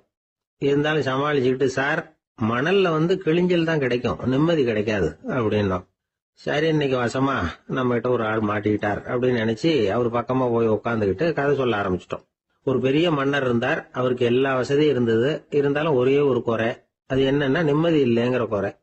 அரண்மனையில தினமும் கலை நிகழ்ச்சி, நாட்டியம் எல்லாம் நடந்துகிட்டு தான் இருந்தது. இருந்தாலும் நிம்மதி இல்லை. சரி, நிம்மதி எங்க கிடைக்கும் அப்படின்னு தேட ஆரம்பிச்சார். உடனே அதுக்கான முயற்சிகள்ல தீவிரமா இறங்கினார். நாட்டுல உள்ள தத்துவ மேதைகளை எல்லாம் கூப்பிட்டுட்டு வர சொன்னார். எல்லாரும் சேர்ந்தாங்க. அவங்கள பார்த்து நிம்மதி எங்க இருக்குது அப்படின்னு விசாரிச்சார். அவங்களுக்கு அது தெரிஞ்சா ஏன் இப்படி ராஜா முன்னாடி நின்றுட்டு இருக்க போறாங்க? ராஜாவோட கேள்விக்கு ஒவ்வொருத்தரும் ஒவ்வொரு மாதிரி விளக்கம் கொடுக்க ஆரம்பிச்சுட்டாங்க. எந்த பதிலும் ராஜாவுக்கு திருப்தி அளிக்கக்கூடிய அளவுக்கு இல்ல. சரி, போயிட்டு வாங்கன்னு சொல்லி அவங்கள எல்லாம் அனுப்பி வச்சுட்டார். ஒரு நாள் அவர் மாளிகையில உப்பருகையில நின்றுட்டு இருக்கிறார். அந்த சமயத்துல தெருவுல ஒரு பிச்சைக்காரன் ரொம்ப உல்லாசமா பாட்டு பாடிக்கிட்டே போயிட்டு இருக்கிறான். குரல்ல ஒரு சந்தோஷம், நடையில ஒரு மிடுக்கு. அவன்கிட்ட கொஞ்சம் கூட கவலை இருக்கிறதா தெரியல. உடனே ராஜா அதை பார்த்தார். ஏவலாளிகளை கைதட்டி கூப்பிட்டார். உடனே ஓடி போய் அந்த பிச்சைக்காரனை இங்க அழைச்சிட்டு வாங்கன்னு உத்தரவு போட்டார். இவங்க உடனே ஓடி போய் அவனை கூப்பிட்டாங்க. அரண்மனைக்கு வாழ்ந்தாங்க. அவன் வரல. அரண்மனைக்கு உள்ள அடி எடுத்து வைக்க மாட்டேன்னு சொல்லிவிட்டான். ராஜா கிட்ட விஷயத்தை சொன்னாங்க. அவருக்கு ரொம்ப ஆச்சரியம், இப்படி ஒரு ஆள் இருக்கிறானா அப்படின்னு. சரி, அவன் என்னதான் சொல்றான் அப்படின்னு விசாரிச்சார். இவங்க மறுபடியும் தெருவுக்கு போய் கேட்டாங்க. என்ன பார்க்கணும்னா ராஜா விருப்பப்பட்டாருன்னா அவரை வேணும்னா இங்க வர சொல்லுங்க அப்படின்னு சொல்லிவிட்டான். அதை ராஜா கிட்ட சொன்னாங்க. அவருக்கு கோபம் வரல. இவ்வளவு சுதந்திர உணர்வோட இருக்கிறவன் சாதாரண ஆளா இருக்க முடியாது அப்படின்னு நினைச்சார். உடனே கிடுகிடுன்னு இறங்கி தெருவுக்கு வந்தார். பிச்சைக்காரங்கிட்ட போனார். நீ கவலைப்படாம சந்தோஷமா பாடிட்டு போறியே, அது எப்படி முடியுது உன்னால அப்படின்னு கேட்டார். ஏன் அப்படி கேக்குறீங்கன்னு அவன், அதுக்கு இல்ல, எனக்கு அரண்மனையில எவ்வளவோ சுகபோகங்கள்லாம் இருக்கு, இருந்தாலும் நிம்மதி இல்ல. இது ஏன்னு எனக்கு தெரியல. இந்த தேசத்துல உள்ள அறிஞர்களை எல்லாம் கூப்பிட்டு கேட்டு பார்த்துட்டேன், அவங்களுக்கும் தெரியல. உன்னை கேட்டா தெரியும்னு நினைச்சேன், அதனாலதான் சந்திக்கிறதுக்கு ஆசைப்பட்டேன். ஆனா நீ வரமாட்டேன்னுட்டியே அப்படின்னார். பிச்சைக்காரன் கடகடன்னு சிரிக்க ஆரம்பிச்சுட்டான். மகிழ்ச்சிக்கும் உங்களுக்கும் தடையா இருக்கிறது இந்த மாளிகை தான். இதை விட்டுட்டு வெளியில வந்துட்டா நிம்மதி தேடிட்டு வந்துரும்னா. நான் அரசன், எனக்குன்னு கடமைகள் இருக்கு, அதையெல்லாம் விட்டுட்டு எப்படி வர முடியும்னார் ராஜா. ரெண்டும் ஒரே நேரத்துல கிடைக்கணுங்கிறது முடியாத காரியம். உங்க சுகபோகத்துக்கு விலையாதான் உங்க நிம்மதியை கொடுத்துக்கிட்டு இருக்கிறீங்க. என்ன பாருங்க, என்கிட்ட எதுவும் இல்ல, அதனால எதுவும் போயிடுமோங்கிற பயமும் இல்ல, நிம்மதியா இருக்கிறேன் அப்படின்னா அவன். ராஜா உடனே சந்தோஷப்பட்டு தன்னுடைய மேலங்கியை எடுத்து அவனுக்கு பரிசா கொடுத்தாரான். அவன் சிரிச்சுக்கிட்டே அதை வாங்க மாட்டேன்னு விட்டானான்.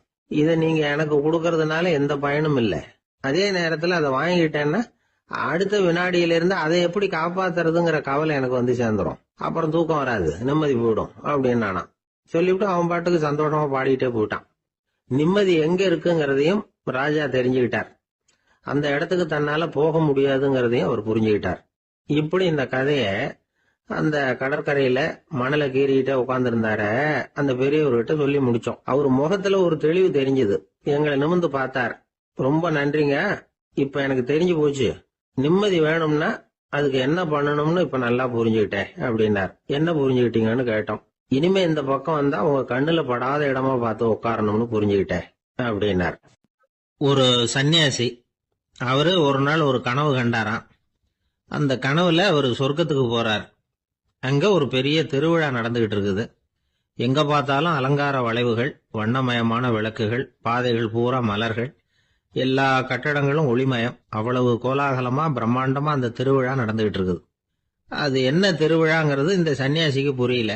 அங்க எதிரில் வந்துகிட்டு இருந்த ஒருத்தரை நிறுத்தி, என்ன விசேஷம் இங்க அப்படின்னு விசாரிச்சாராம்.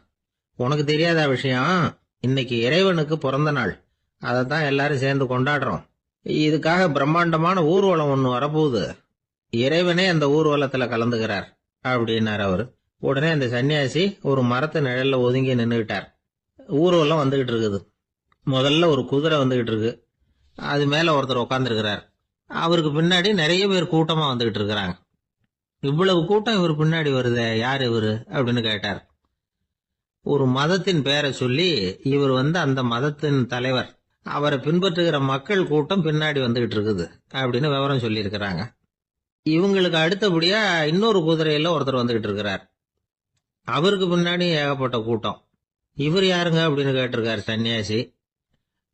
அங்க இருக்கிறவங்க விவரம் சொல்லி இருக்கிறாங்க. இன்னொரு மதத்தின் பெயரை சொல்லி இவர் அந்த மதத்தினுடைய தலைவர், அவர் வழியை பின்பற்றுகிறவர்கள் அவர் பின்னாடி கூட்டமா வந்துகிட்டு இருக்கிறாங்க அப்படின்னு இருக்காங்க.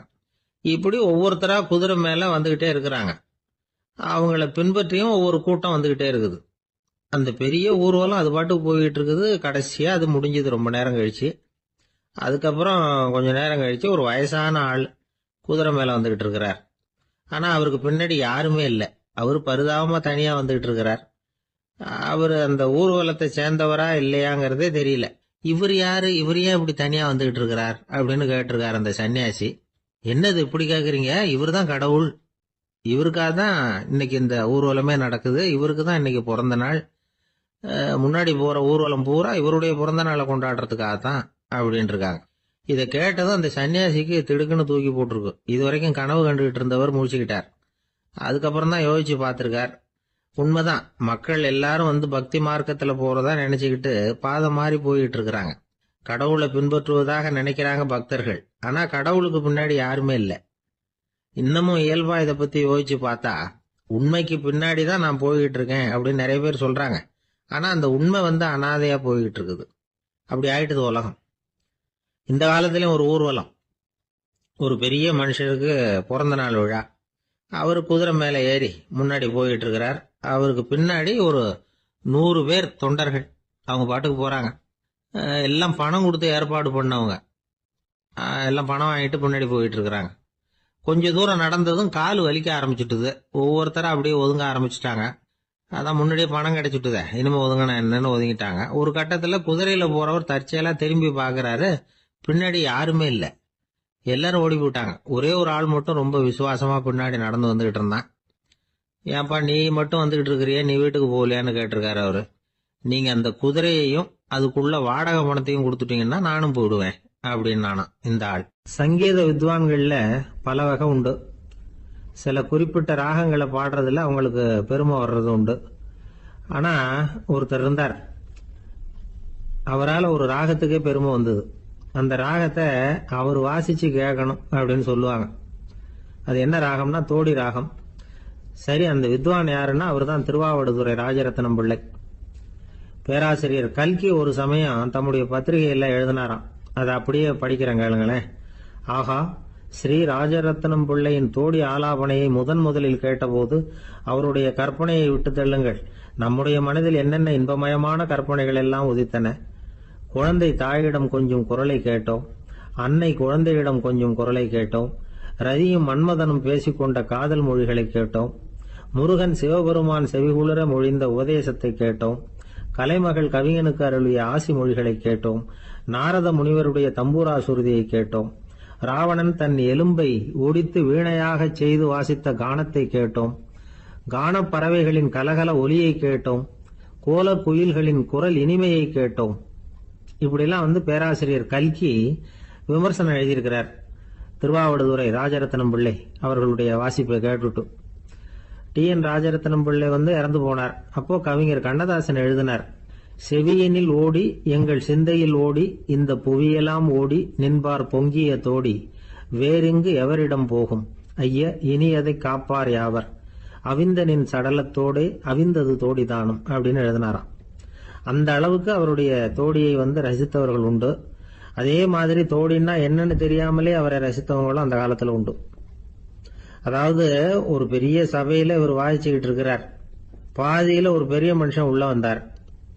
அவர் உடம்புல பட்டு வேஷ்டி, ஜருக, அங்கவஸ்திரம், வாயில வெத்தலை, வாசனை புகையில, காதுல வைரக்கடுக்கன், கழுத்துல தங்க சங்கிலி, கை விரல் பூரா மோதிரம், கையில ஒரு வெள்ளி வெத்தலை புட்டி. உதவிக்கு 2 பேர் பக்கத்துல. இவ்வளவு பந்தாவோட வரார் கச்சேரி கேட்கறதுக்கு. இப்படி வந்தவர் முதல் வரிசையில வந்து உக்காந்தார். வித்வான் வாசிச்சு முடிச்சதும் இவர் அவரை பார்த்து, ஐயா, நீங்க தோடி வாசிக்கிறதுல ரொம்ப கெட்டிக்காரர்னு கேள்விப்பட்டிருக்கேன், அதை கேட்கறதுக்காக தான் மெனக்கிட்டு வந்திருக்கிறேன், அதை வாசிங்களேன் அப்படின்னாராம் இந்த பெரியவர். ராஜரத்னம் பிள்ளைக்கு ஒன்றும் புரியல. ஏன்னா இதுவரைக்கும் அவர் வாசிச்சுக்கிட்டு இருந்ததே அந்த தோடி ராகத்தை தான். அதை வாசிச்சு முடிச்சதும் அதை வாசிங்களேன்னு இவர் கேட்கிறார். அப்படின்னா இவரோட ஞானம் எப்படிப்பட்டது? இவ்வளவும் கேட்டுட்டு இப்படி கேட்கிறாரே அப்படின்னு அவர் யோசிச்சிருக்கிறார் ராஜரத்னம் பிள்ளை. உடனே என்ன பண்ணாரு தெரியுமா? பக்கத்துல ரொம்ப சாதுவா சுருதி போட்டுக்கிட்டு இருந்த ஒரு முதுகுல ஓங்கி ஒரு குத்து விட்டாராம். அவருக்கு ஒன்றும் புரியல, எதுக்கு நம்மளை அடிக்கிறாரு இவரு, நம்மளை குத்துறாரு வித்வான்னு. அவர் அதிர்ச்சியால இவர் நிமிர்ந்து பார்த்திருக்கார். அப்ப ராஜரத்னம் பிள்ளை சொன்னாராம், ஏய்யா, ஐயா பெரிய மனுஷன், என்னுடைய பரம ரசிகர், தோடி ராகம் கேட்கணுங்கிறதுக்காக இவ்வளவு தூரம் வந்திருக்கிறார், வந்து முத வரிசையில் உட்கார்ந்துருக்கார். நீ இந்த சமயம் பார்த்து தோடி ராகம் வாசிக்கிற நாதஸ்வரத்தை வீட்டில் வச்சுட்டு வந்துட்டியே, இப்ப ஐயாவுக்காக அந்த ராகத்தை நான் எப்படி வாசிக்கிறது அப்படின்னு சொல்லிவிட்டு மறுபடியும் முதுகுல ஒரு அடி கொடுத்தாராம். அடி வாங்கினவருக்கே சிரிப்பு அடக்க முடியலையா. ஒருத்தர் ரொம்ப அவசரமா வந்தார். சார், மனுஷன் நிம்மதியா இருக்கிறதுக்கு என்ன வழின்னு கேட்டார். சீக்கிரமா ஒரு கல்யாணத்தை பண்ணீங்க, எல்லாம் சரியா போடும் அப்படின்னோம். அவர் ஒரு மாதிரியா பார்த்தார். ஏற்கனவே எனக்கு கல்யாணம் ஆயிட்டுது சார், அதனால தானே நிம்மதியா இருக்கிறதுக்கு வழி கேட்கறேன் அப்படின்னார். சரி, இவர் ஒரு மாதிரியான கேஸ் அப்படின்னு நினைச்சுக்கிட்டு நம்மகிட்ட இருந்த ஒரு சின்ன புத்தகத்தை அவர்கிட்ட தூக்கி கொடுத்தோம். இதை படிச்சு பாருங்கன்னு. கல்யாணத்துக்கு பிறகும் சந்தோஷமா இருக்கிறதுக்கு என்ன வழி அப்படிங்கிற கேள்விக்கு அந்த புத்தகத்துல விளக்கம் இருந்தது. கணவன் மனைவிக்குள்ள சிக்கல் வராம இருக்கிறதுக்கு அதுல சில வழிகளை சொல்லி கொடுத்துருக்குறாங்க. அதெல்லாம் என்னென்ன அப்படிங்கிறத இப்ப பார்க்கலாமா? குடும்பம்னு இருந்தா கோபம் வரதான் செய்யும்.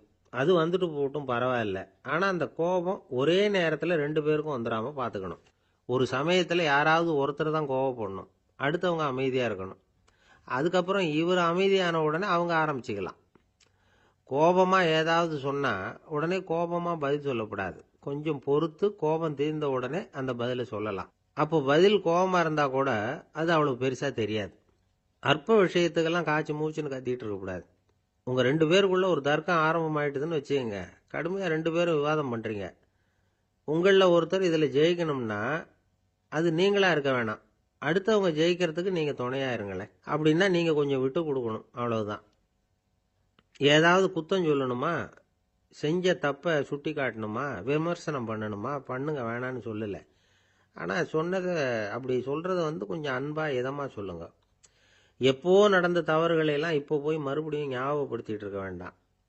நான் அப்பவே சொன்னேன் இந்த புடவை வேணாம்னு, நீங்க தான் கேட்கல, இப்போ பாருங்க கிழிஞ்சு போச்சு இப்படின்னு கத்துனாங்க ஒரு அம்மா. எப்போ சொன்னீங்கன்னு கேட்டா ஒரு 10 வருஷத்துக்கு முன்னாடி தீபாவளி சமயத்துல அப்படிங்கிறாங்க. அது என்ன இன்னும் அப்படியே புதுசாகவே இருக்கும்? உங்களுக்கு அவர் தான் பெருசு, அவருக்கு நீங்க தான் பெருசு. அதை விட இந்த உலகத்துல வேற எதுவும் முக்கியம் இல்லைன்னு நினைக்கணும். நீ தான் என்னுடைய உலகம்னு எத்தனை தடவை சொல்லியிருப்பீங்க? அதெல்லாம் வெறும் வசனமா போயிடக்கூடாது. ஏதாவது ஒரு பிரச்சனையை பத்தி கடுமையா விவாதம் பண்ணிட்டு இருக்கீங்க, அதை அப்படியே பாதியில விட்டுட்டு படுக்கைக்கு போயிடக்கூடாது. சொச்சத்தை நாளைக்கு பேசிக்கலாம்னு. அப்படி போனா தூக்கம் வராது. பிரச்சனையை ஒரு முடிவு பண்ணிக்கிட்டு அதுக்கப்புறமா தூங்க போகணும். ஒரு நாள்ல ஒரு தடவையாவது உங்க ஜோடியை பாராட்டி நல்ல விதமா கனிவா ஒரு வார்த்தை சொல்லணும் அப்படின்னு தீர்மானம் பண்ணீங்க. ஏதாவது தப்பு பண்ணிவிட்டீங்கன்னா பரவாயில்ல, அதை ஒத்துக்கிறதுக்கும் மன்னிப்பு கேட்கறதுக்கும் தயாரா இருக்கணும். அது ஒன்றும் கேவலம் கிடையாது. வீட்டுக்குள்ள தானே கேட்க போறீங்க, வெளியில யாருக்கு தெரிய போதும்? எப்படியோ உங்களுக்குள்ள ஒரு சமரசம் ஆனா சரிதான். ஒரு தகராறுன்னு எடுத்துக்கிட்டா குறைஞ்சபட்சம் அதுக்கு 2 பேர் தேவை. தனியாவே உட்காந்துக்கிட்டு நான் இப்ப தகராறு பண்ணிட்டு இருக்கிறேன் அப்படின்னு யாரும் சொல்ல முடியாது. 2 பேர் தகராறு பண்றாங்கன்னா பொதுவா அந்த 2 பேர்ல யாரு அதிகமா பேசுறாங்களோ அவங்க பேர்ல தான் தப்பு இருக்கும். அதை மனசுல வச்சுக்கணும். இதெல்லாம் தான் அந்த புத்தகத்துல போட்டிருக்கிற வழிமுறைகள். இவ்வளவும் சரியா வரலன்னா அப்புறமா சொல்லுங்க, வேற புத்தகம் ஏதாவது இருக்கான்னு தேடுவோம். ஒரு கணவன் தன்னுடைய மனைவியை அழைச்சிட்டு ஒரு மனோதத்துவ டாக்டர் கிட்ட வந்தாராம். டாக்டர், எங்களுக்கு கல்யாணம் ஆகி 30 வருஷ காலமா நாங்க ஒரு விஷயத்துல கூட ஒத்து போனதில்லை அப்படின்னு ஆரம்பிச்சார். உடனே அந்த அம்மா குறுக்கிட்டு, அது 30 வருஷம் இல்ல 32 வருஷம் அப்படின்னாங்களாம். கணவன் மனைவி அன்பா இருக்கணும், ஒருத்தர் ஒருத்தர் நல்லா புரிஞ்சுக்கணும், விட்டு கொடுக்குற மனப்பான்மை வேணும். அதுதான் ஒரு நல்ல குடும்பம். இன்னைக்கு பல குடும்பங்கள்ல அர்த்தமில்லாத சண்டைகள் தான் அதிகம். கிராமப்புறங்கள்ல வேடிக்கையா ஒரு கதை சொல்லுவாங்க.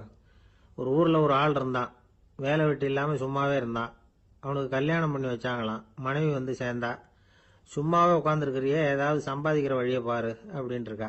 அதுக்கு தான் யோசனை பண்ணிட்டு இருக்கிறேன், ஒரு அருமையான ஐடியா அப்படின்னு நானா. என்ன அது சொல்லு அப்படின்ட்டு இருக்கா அவ. ஒரு ஆட்டுக்குட்டி வாங்க போறேன்னு இருக்கான். அதை வாங்கி என்ன பண்ண போறேன்னா, அந்த குட்டி வளரும், பெருசாகும், அதுக்கப்புறம் அது நிறைய குட்டி போடும் அப்படின்ட்டு இருக்கான். சரி, அப்புறம் அப்புறம் என்ன, அதையெல்லாம் சந்தையில் கொண்டுட்டு போய் விற்றுவிட்டு அந்த காசுக்கு ஒரு எருவு மாடு வாங்கலாம். சரி, அது எதுக்கு? எருவு மாடு நிறைய பால் கொடுக்கும், அதை கொண்டுகிட்டு போய் பால் பண்ணையில் கொடுப்பேன், அல்லது நானே விற்றுருவேன், கை நிறைய காசு கிடைக்கும். அதுக்கப்புறம் ஒரு பசுமாடு வாங்குவேன், பாலையும் விற்கலாம், நாமளும் காய் போட்டு சாப்பிட்லாம், இப்படிலாம் சொல்லியிருக்கான். அப்போ அந்த பொண்ணு சொல்லிச்சான், அடுத்த தெருவில் இருக்கிற எங்கள் அம்மா வீட்டுக்கும் கொஞ்சம் பால் கொடுத்து அனுப்பலாம் அப்படின்ட்டு அந்த பொண்ணு. இந்த இடத்துல கணவனுக்கு கோவம் வந்துட்டுது. அது எப்படி உங்கள் அம்மா வீட்டுக்கு எதுக்கு கொடுக்கணும், அதெல்லாம் முடியாதுன்னு இருக்கான். இந்த இடத்துல சண்டை ஆரம்பமாயிட்டுது. கொஞ்ச நேரத்தில் 2 பேரும் சத்தம் போட ஆரம்பிச்சிட்டாங்க. கடுமையான சண்டை நடக்கிறத பக்கத்து வீட்டுக்காரன் காதில் வாங்கினான். அவன் ஓடியாந்தான். அவனுக்கு தெரியும், வாங்காத மாட்டுக்காக இப்படி சண்டை போட்டுக்கிட்டு இருக்கிறாங்கங்கிறது அவனுக்கு புரியும். அவன் ஓடி வந்து சொன்னான், ஏண்டா உன்னோட பசுமாட்டை ஒழுங்காக கட்டி போடக்கூடாதான்னு இருக்கான்.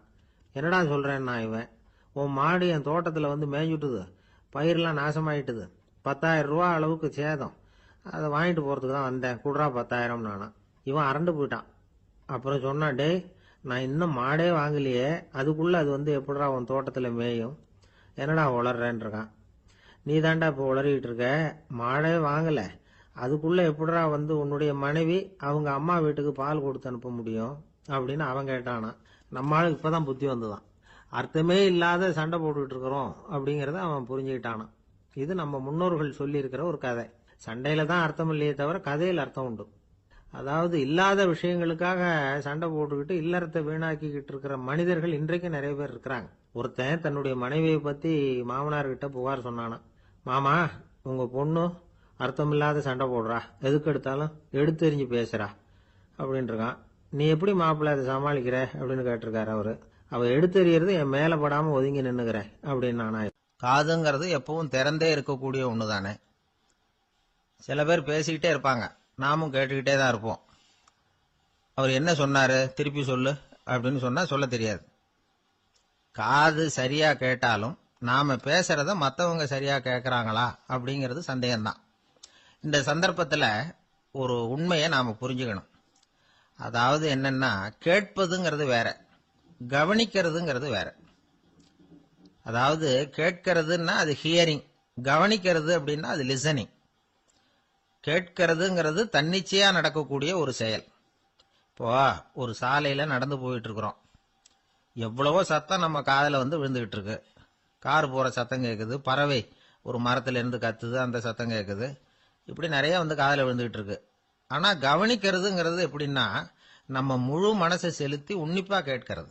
எத்தனையோ சத்தத்துக்கு நடுவுல தன்னுடைய குழந்தை அழற சத்தத்தை தாய் தெரிஞ்சுக்க முடியுது இல்லையா, அது மாதிரி. விவரம் தெரிஞ்சவங்க எல்லாம் என்ன சொல்றாங்கன்னா, கவனித்தல் அதாவது லிசனிங் அப்படிங்கிற செயல்ல 3 அம்சங்கள் இருக்கிறதாக சொல்றாங்க. அது என்ன 3 அம்சங்கள் அப்படின்னா, முதல்ல காதால கேட்கறது, இது முதல் அம்சம். 2வது என்னன்னா கேட்டதை புரிஞ்சுக்கிறது. 3வது என்னன்னா என்ன புரிஞ்சுக்கிட்டோம்ங்கிறத தெரிவிக்கிறது, ஃபீட்பேக் அப்படின்னு சொல்ற மாதிரி. ஒரு ஆசிரியர் வகுப்புல பாடம் நடத்திக்கிட்டு இருக்கிறார். வெறுமனே கேட்கிற குழந்தை ஒரு காதால வாங்கி இன்னொரு காதால விட்டுடும். அதாவது கேட்கிற குழந்தை அப்படி செய்யும். ஆனா கவனிக்கிற குழந்தை கேட்டதை புரிஞ்சுக்கும். என்ன புரிஞ்சுக்கிட்டேன்னு கேட்டா பதில் சொல்லும். இதுதான் கேட்கறதுக்கும் கவனிக்கிறதுக்கும் உள்ள வித்தியாசம். ஒரு புள்ளி விவர கணக்கு என்ன சொல்லுது தெரியுமா? ஒரு மனிதன் எழுதுறது மூலமா 6% அறிவை பெருக்கிக்கிறானா, எழுதுறது மூலமா. படிக்கிறது மூலமா 19% அறிவை பெருக்கிக்கிறானா. பேசுறது மூலமா 30% அறிவை பெருக்கிக் கொள்ளுகிறான் அப்படின்னு சொல்றாங்க. ஆனா பாருங்க, கவனிக்கிறது மூலமா 45% அறிவை பெருக்கிக் கொள்ளுகிறான் அப்படிங்கிறது புள்ளி விவரம். அதனால வந்து கற்றலின் கேட்டல் நன்று அப்படின்னு சொல்றாங்க இல்லையா, அது இதுதான். அதனால கவனிக்கிறது மூலமா அதிக அறிவை நாம வந்து பெருக்கிக் கொள்ள முடியும். கேள்வி ஞானம் தான் ரொம்ப சிறந்தது அப்படிங்கிறார் வள்ளுவர். அதாவது கவனிச்சு கேட்கணும், அதுதான் முக்கியம். மற்றவங்க சொல்றத நல்லா கவனிக்க முடியாதபடிக்கு நாமே சில தடைகளை ஏற்படுத்திக்கிறோம். அல்லது நம்ம அறியாமலே அப்படி ஒரு தடை உண்டாயிடுது. அந்த தடைகளை தாண்டணும் அல்லது தகர்த்து எறியணும் அப்படிங்கிறது பெரியவர்கள் சொல்லுகிற யோசனை. அது என்ன தடைகள் அப்படின்னா, நமக்கு தெரியாத இவர் என்ன சொல்லிட போறார் அப்படிங்கிற நினைப்பு, இது ஒரு தடை. சொல்லி முடிக்கிறதுக்கு முன்னாடியே குறுக்க பேசுறது, மனசு அங்கேயும் இங்கேயும் அலையிறது, இதெல்லாம் தான் தடைகள். ஆசிரியர் பாடம் நடத்துறார் அப்படின்னா மாணவர்கள் அக்கறையா கவனிக்கணும். அப்பதான் பரீட்சையில பாஸ் ஆக முடியும். வீட்டுக்குள்ள கணவன் சொல்றத மனைவி கவனிச்சு கேட்கணும், மனைவி சொல்றத கணவன் கவனிச்சு கேட்கணும், இல்லைன்னா குழப்பமாயிடும். ஒரு அம்மா கோயிலுக்கு போனாங்க.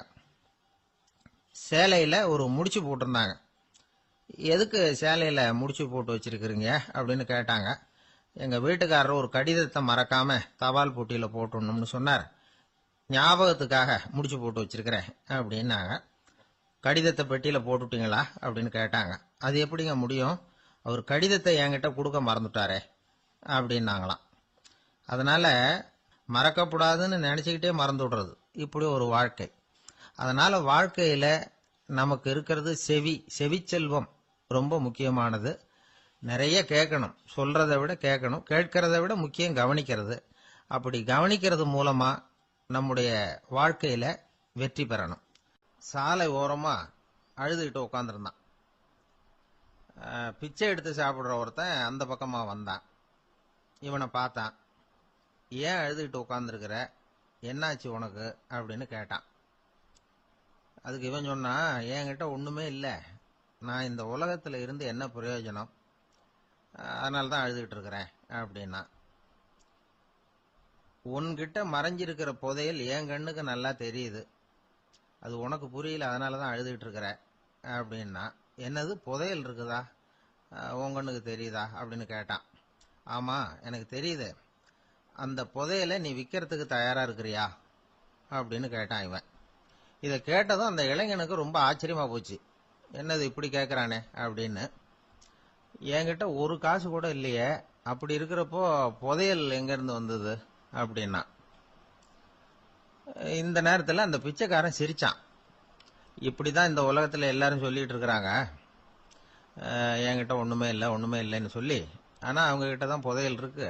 நீ வேணும்னா என் கூட வா, நம்ம நாட்டு அரசர்கிட்ட போவோம், உங்ககிட்ட இருக்கிற புதையலை அவர் நல்ல விலைக்கு எடுத்துக்குவார் அப்படின்னா. அது எப்படி உனக்கு தெரியும்னா, இதுக்கு முன்னாடியும் இது மாதிரி பல பேரை நான் ராஜா கிட்ட அழைச்சிட்டு போயிருக்கிறேன், அதனாலதான் உன்னை பார்த்தேன், உன்னையும் கூப்பிடுறேன், நீ சரின்னு சொன்னா உன்னை அழைச்சிட்டு போறேன், உங்ககிட்ட இருக்கிற புதையலை அவர் நல்ல விலை கொடுத்து எடுத்துக்குவார் அப்படின்னு சொன்னான்.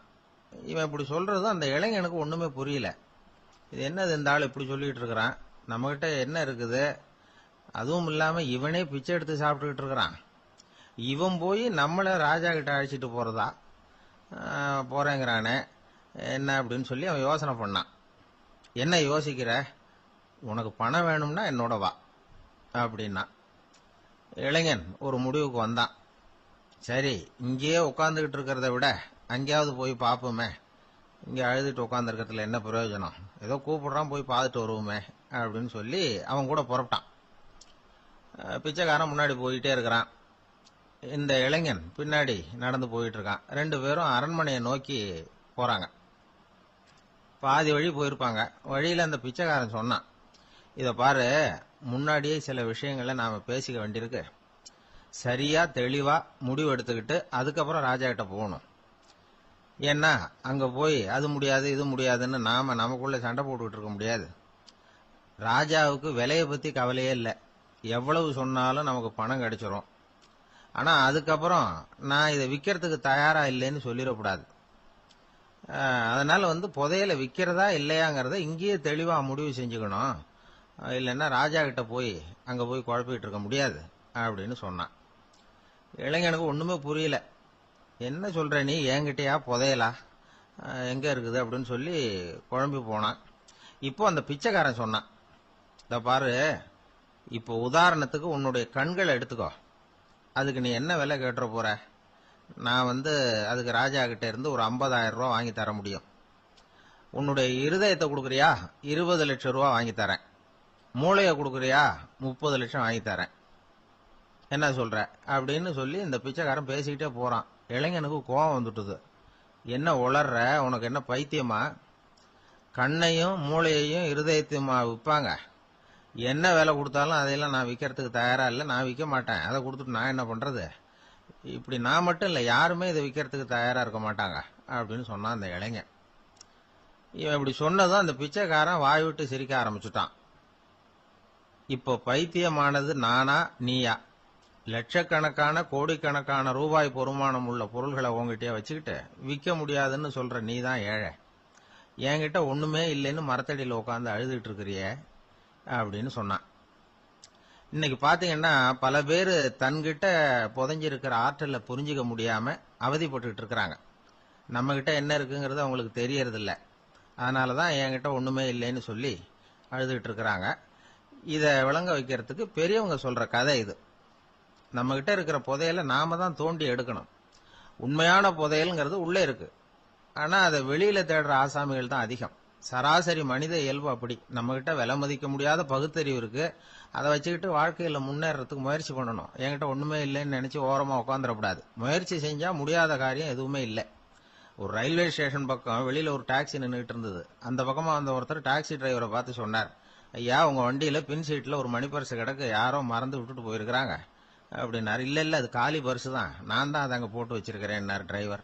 ஏன்னு கேட்டார் அவரு. இதுக்கு டிரைவர் சொன்னாரு, அதை பாக்குற யாராவது அதை எடுத்துக்கலாம்ங்கிற ஆசையிலேயாவது சவாரிக்கு வருவாங்க, அதுக்காக தான் போட்டு வச்சிருக்கிறேன் அப்படின்னார். இந்த உலகத்துல உண்மையாவே வேதாந்தம் பேசுறவங்களும் உண்டு.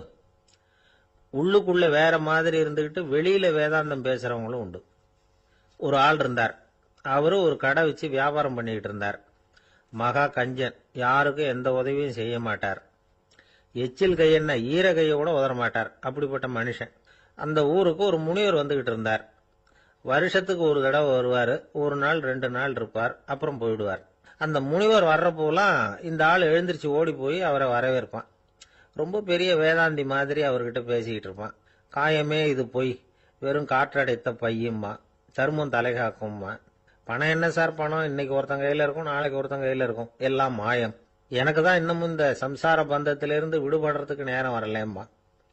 அந்த முனிவரும் இந்த ஆள் இப்படி சொல்றதை கேட்ட உடனே, ஏப்பா அப்படி சொல்ற, இப்ப கூட நீ சரின்னு சொல்லு, உனக்கு தீட்சை கொடுத்து இதுல இருந்து விடுபடுற ஞானத்தை போதிக்கிறேன் பார். உடனே அந்த ஆள் என்ன சொல்லுவான் தெரியுமா? ஐயோ சாமி, இப்போ அது எப்படிங்க முடியும்? பிள்ளைங்கள்லாம் சின்ன சிறுசுங்க, அதுகளுக்கெல்லாம் ஒரு கல்யாணம் காட்சின்னு செஞ்சு கடமையை முடிச்சுட்டா நீங்க சொல்றபடி செஞ்சு விடலாமா. சரி, இன்னும் முனிவர் போயிடுவார். அடுத்த வருஷம் வருவார். இவன் வழக்கம் போல வேதாந்தம் பேசுவான். சரி, தீட்சை கொடுக்குறேன் வா அம்பார். பேரம்பேத்திய பார்க்கணும், கோர்ட்ல கேஸ் ஒன்று இருக்கு, அது முடியணும் அப்படின்னு தயங்க ஆரம்பிச்சிருவான். எல்லாம் சொல்லுவான், ஆனா குடிக்கிறதுக்கு தண்ணி கூட கொடுக்க மாட்டான். ரொம்ப வருஷம் கழிச்சு மறுபடியும் ஒரு நாள் அந்த ஊருக்கு முனிவர் வந்தார்.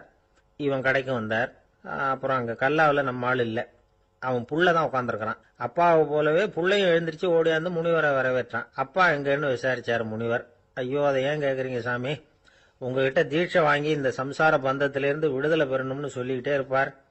அது நிறைவேறாமலே போய் சேர்ந்துட்டார். போன மாசம் ஒரு நாள் திடீர்னு நெஞ்சு வலிக்குதுன்னார், அவ்வளவுதான் போட்டுன்னு போயிட்டார் அப்படின்னு புலம்புனான் பையன். இதை கேட்டதும் முனிவர் சிரிச்சாரான். அவன் எங்கடா போவான், உன் அப்பா எங்கேயும் போகல, இதோ வாழாட்டிக்கிட்டு உன் காலடியிலே இருந்துகிட்டு இருக்கான் பார் அப்படின்னு சொல்லி அங்க நின்றுகிட்டு இருந்த ஒரு நாயை சுட்டி காட்டினாராம். என்ன சாமி சொல்றீங்க அப்படின்னு ஆச்சரியமா கேட்டிருக்கான் பையன். உடனே முனிவர் அந்த நாயோட தலையில ஒரு தட்டு தட்டி பேசுறா அப்படின்னாராம். உடனே அந்த நாய் வேதாந்தம் பேச ஆரம்பிச்சுட்டு தான். காயமே இது போய் வெறும் காற்றடைத்த பைய அப்படின்னு தான். முனிவர் சொன்னார், அடே இப்பவும் ஒன்னும் கெட்டு போகல, நீ விரும்புனா சொல்லு, உனக்கு தீட்சை கொடுத்து என் பின்னாடியே அழைச்சிட்டு போயிடுறேன், அங்க அழைச்சிட்டு போய் உனக்கு ஞானத்தை போதிக்கிறேன், வர்றியா அப்படின்னு கேட்டிருக்காரு. உடனே அந்த நாய் சொல்லிச்சான், ஐயோ அதை ஏன் கேக்குறீங்க சாமி, நான் உண்ணாம தின்னாம ஏராளமான சொத்து சேர்த்து வச்சுட்டேன். என் பிள்ளைங்க அதோட பெருமை தெரியாம ராத்திரி நேரம்லாம் கதவை திறந்து போட்டுட்டு தூங்கிடுவாங்க.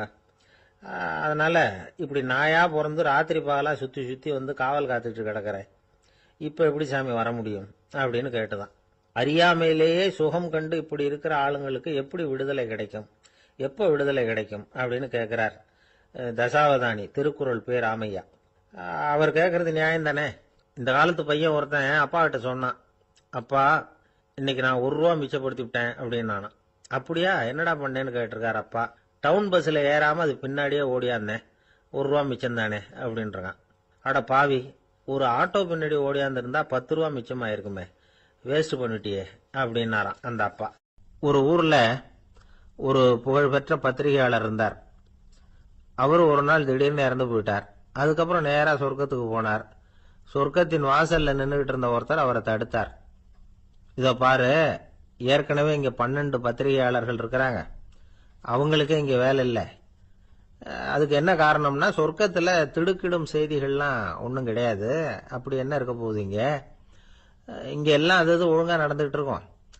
எல்லாம் ஒழுங்கா நடந்தா பத்திரிகைகளுக்கு சுவாரஸ்யமான கொலை கொள்ளை தீ வைப்பு இது மாதிரி எதுவும் இங்க இல்லை. ஏற்கனவே இங்க இருக்கிறவங்க எல்லாரும் மரத்தடியில் உட்காந்துக்கிட்டு தியானம் பண்ணிட்டு இருக்கிறாங்க. அந்த ஒரே செய்தி தான் தினமும் இங்க வந்துகிட்டு இருக்குது. அதை படிக்கிறதுக்கே இங்க ஆள் கிடையாது. அதனால நான் என்ன சொல்றேன்னா, நீ பேசாம நரகத்துக்கே போயிடு. அங்க எவ்வளவோ நிகழ்ச்சிகள் நடந்துகிட்டு இருக்கு. அங்கதான் அதிகமான பத்திரிகையாளர்கள் தேவைப்படுறாங்க. அங்க உனக்கு நிறைய வேலை இருக்கும்.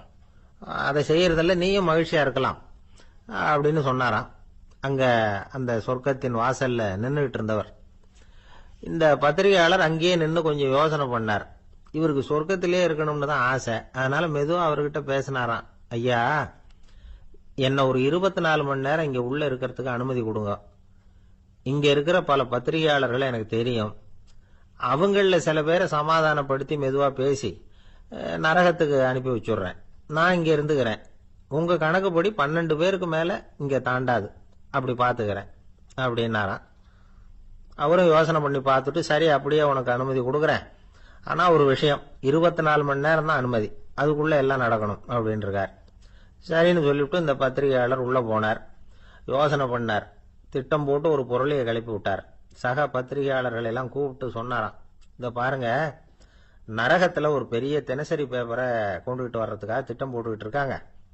அதுக்கு பல அதிகாரிகள் தேவைப்படுறாங்க. நிறைய சம்பளம் கிடைக்கும்.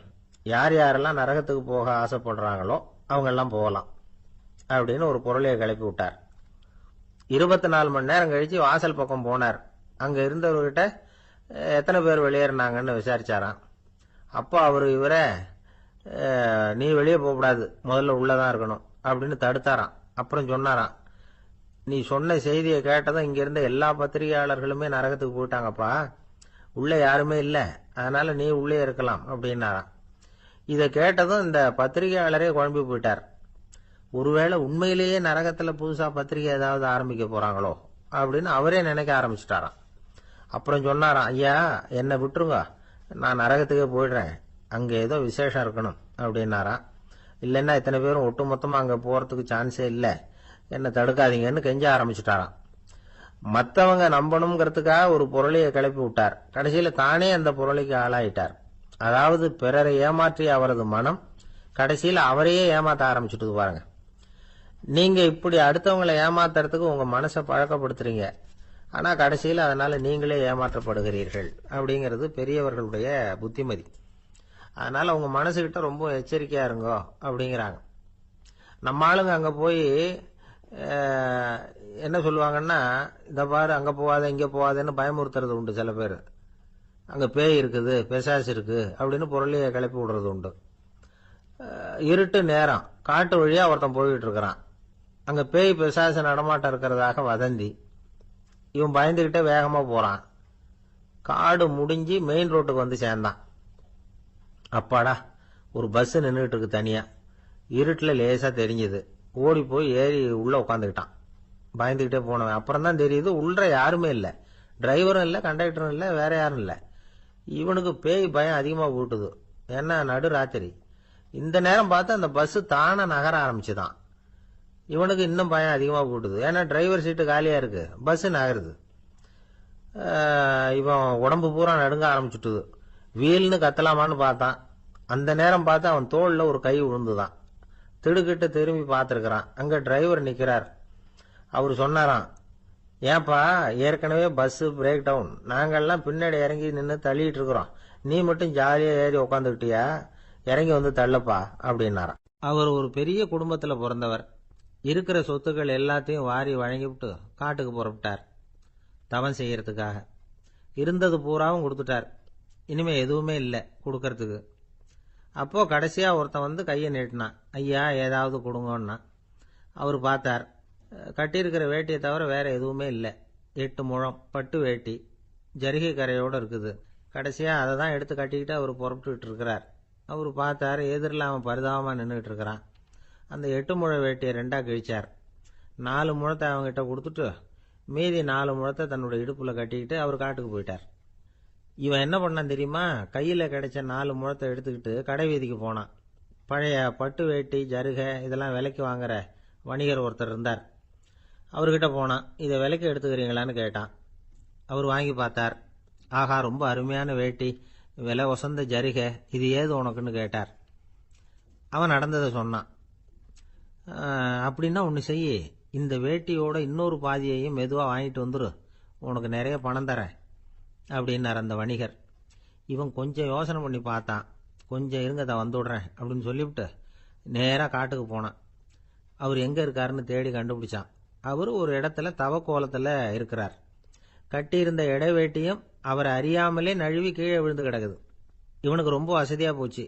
அவரை கேட்க வேண்டிய அவசியமே இல்லை. மெதுவாக சத்தம் போடாமல் அடிமேல் அடி வச்சு நெருங்கினான். அவர் கண்ணை மூடிக்கிட்டு அவர் பாட்டு நின்றுக்கிட்டு இருக்கார். இவன் மெதுவாக போய் கீழே கிடந்த அந்த துணியை எடுத்துக்கிட்டு சத்தம் போடாமல் திரும்பி நடந்தான்.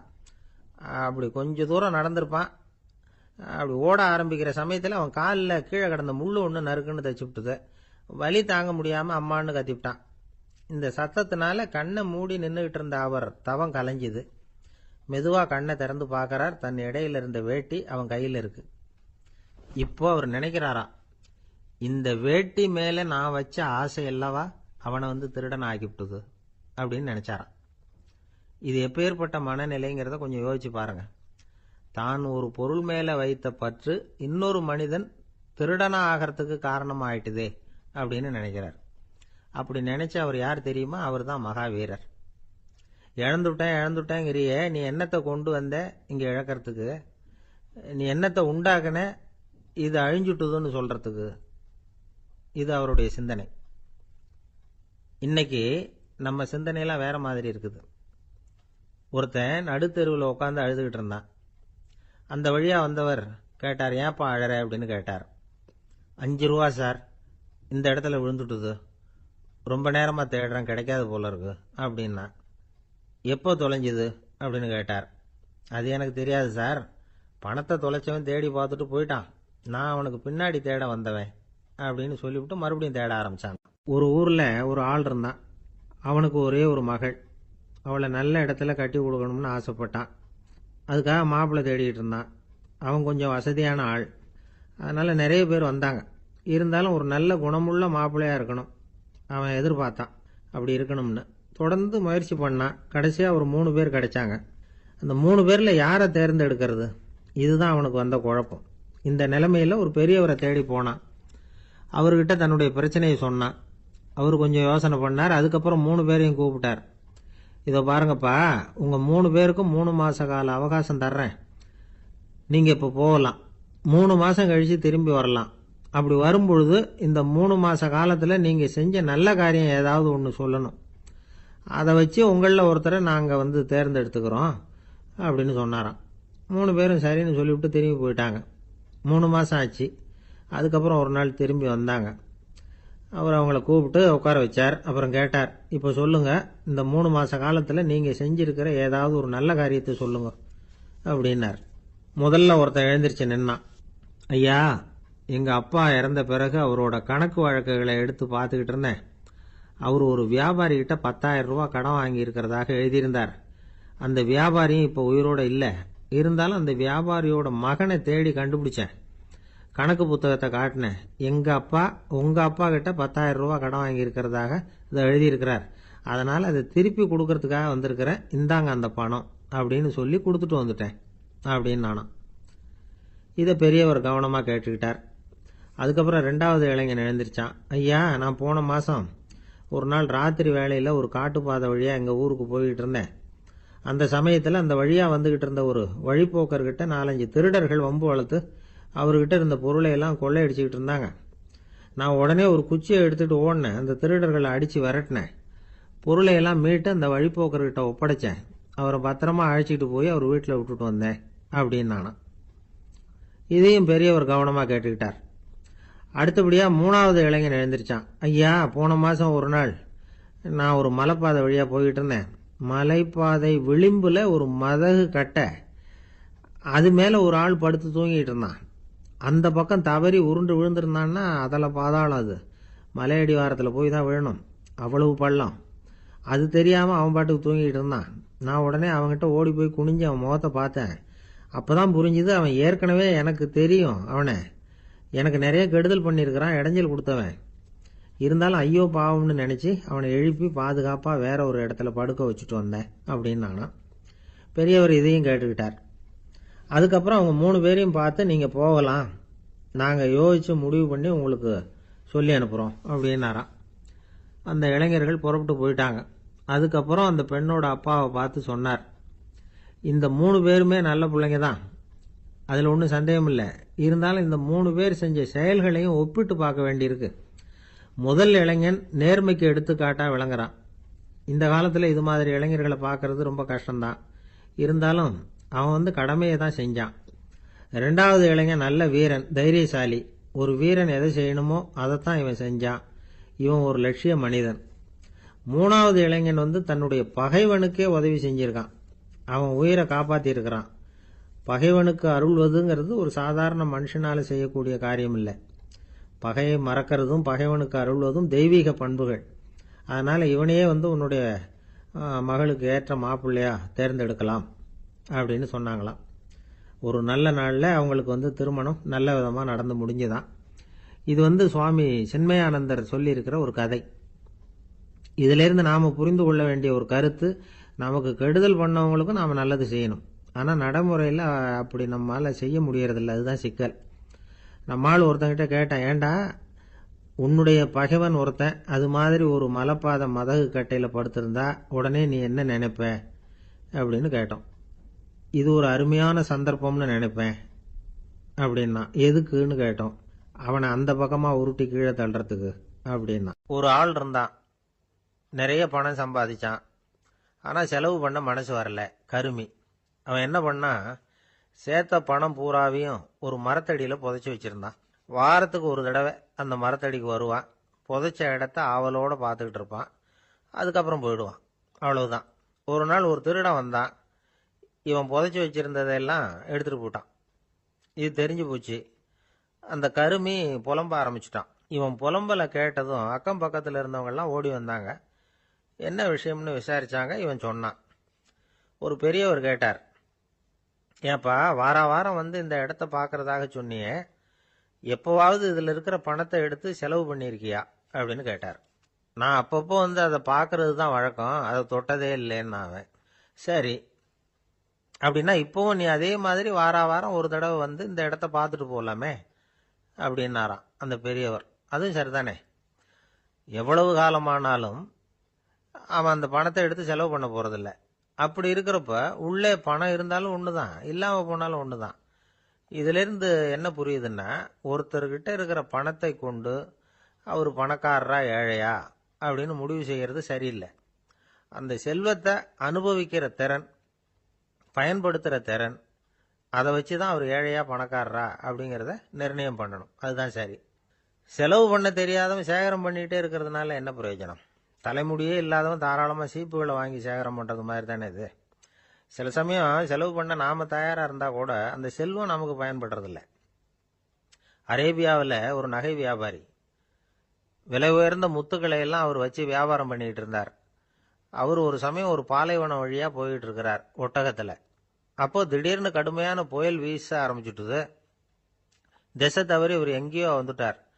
கூட வந்தவங்களையும் காணலை, எங்கே போனாங்களோ தெரியல. இவர் ரொம்ப பயந்து போய் அங்கே எங்கேயுமா அலைஞ்சு திரியிறார். வழியே தெரியல. பசி கடுமையாயிட்டுது. ஒட்டகத்து முதுகில் ஒரு மூட்டை இருந்தது. அதை பிரித்து பார்த்தார். உள்ளே ஏதாவது இருக்கான்னு தேடி பார்க்குறார். அது வரைக்கும் கண்ணில் தட்டுப்படாத அபூர்வமான ஒரு பை கண்ணில் பட்டுது. ஆஹா, அதில் ஏதாவது சாப்பிட்றதுக்கு இருக்கும் அப்படின்னு நினச்சி ஆவலாக அதை பிரித்து பார்க்குறார். அந்த பையில் விலை உயர்ந்த முத்துக்கள் நிறைய இருந்துதான். அப்போ தான் அவர் நினச்சாராம், விலை உயர்ந்த முத்துக்கள் கூட சாப்பிட்றதுக்கு உணவாக முடியாது அப்படிங்கிறத புரிஞ்சுக்கிட்டாராம். எந்த நேரத்தில் எது நமக்கு தேவையோ அது நமக்கு தாராளமாக கிடைக்கணும். அப்படி அது கிடைக்கிறதுக்கு நம்மகிட்ட இருக்கிற செல்வம் பயன்படணும். அது நமக்கும் பயன்படலாம், நம்ம மூலமா அடுத்தவங்களுக்கும் பயன்படலாம். அதுதான் செல்வத்தின் பயன். ஒரு மரத்தடியில் ஒருத்தன் உட்காந்து அழுதுகிட்டு இருந்தான். அந்த பக்கமா வந்த இன்னொருத்தன் ஏப்பா அழுதுகிட்டு இருக்கிறேன்னு கேட்டான். இந்த இடத்துல தான் பூமிக்கு அடியில் பணம் இருக்குது, புதைச்ச இடம் தெரியல, அதான் அழறேன் அப்படின்னா. நல்லா ஞாபகப்படுத்தி பாரு, எந்த இடத்துல புதைச்ச அப்படின்னு கேட்டான் இவன். அது எப்படி எனக்கு தெரியும், புதைச்சி வச்சிருக்கிறவன் நான் இல்லையே, எங்க எழுத்த வீட்டுக்காரன் அப்படின்னானா இவன். இந்த உலகத்துல எல்லாருக்கும் மகிழ்ச்சி தரக்கூடிய ஒரு பொருள் எது? இது ஒரு முக்கியமான கேள்வி. இந்த கேள்விக்கு பொருத்தமான ஒரு பதிலை உங்களால சொல்ல முடியுமா?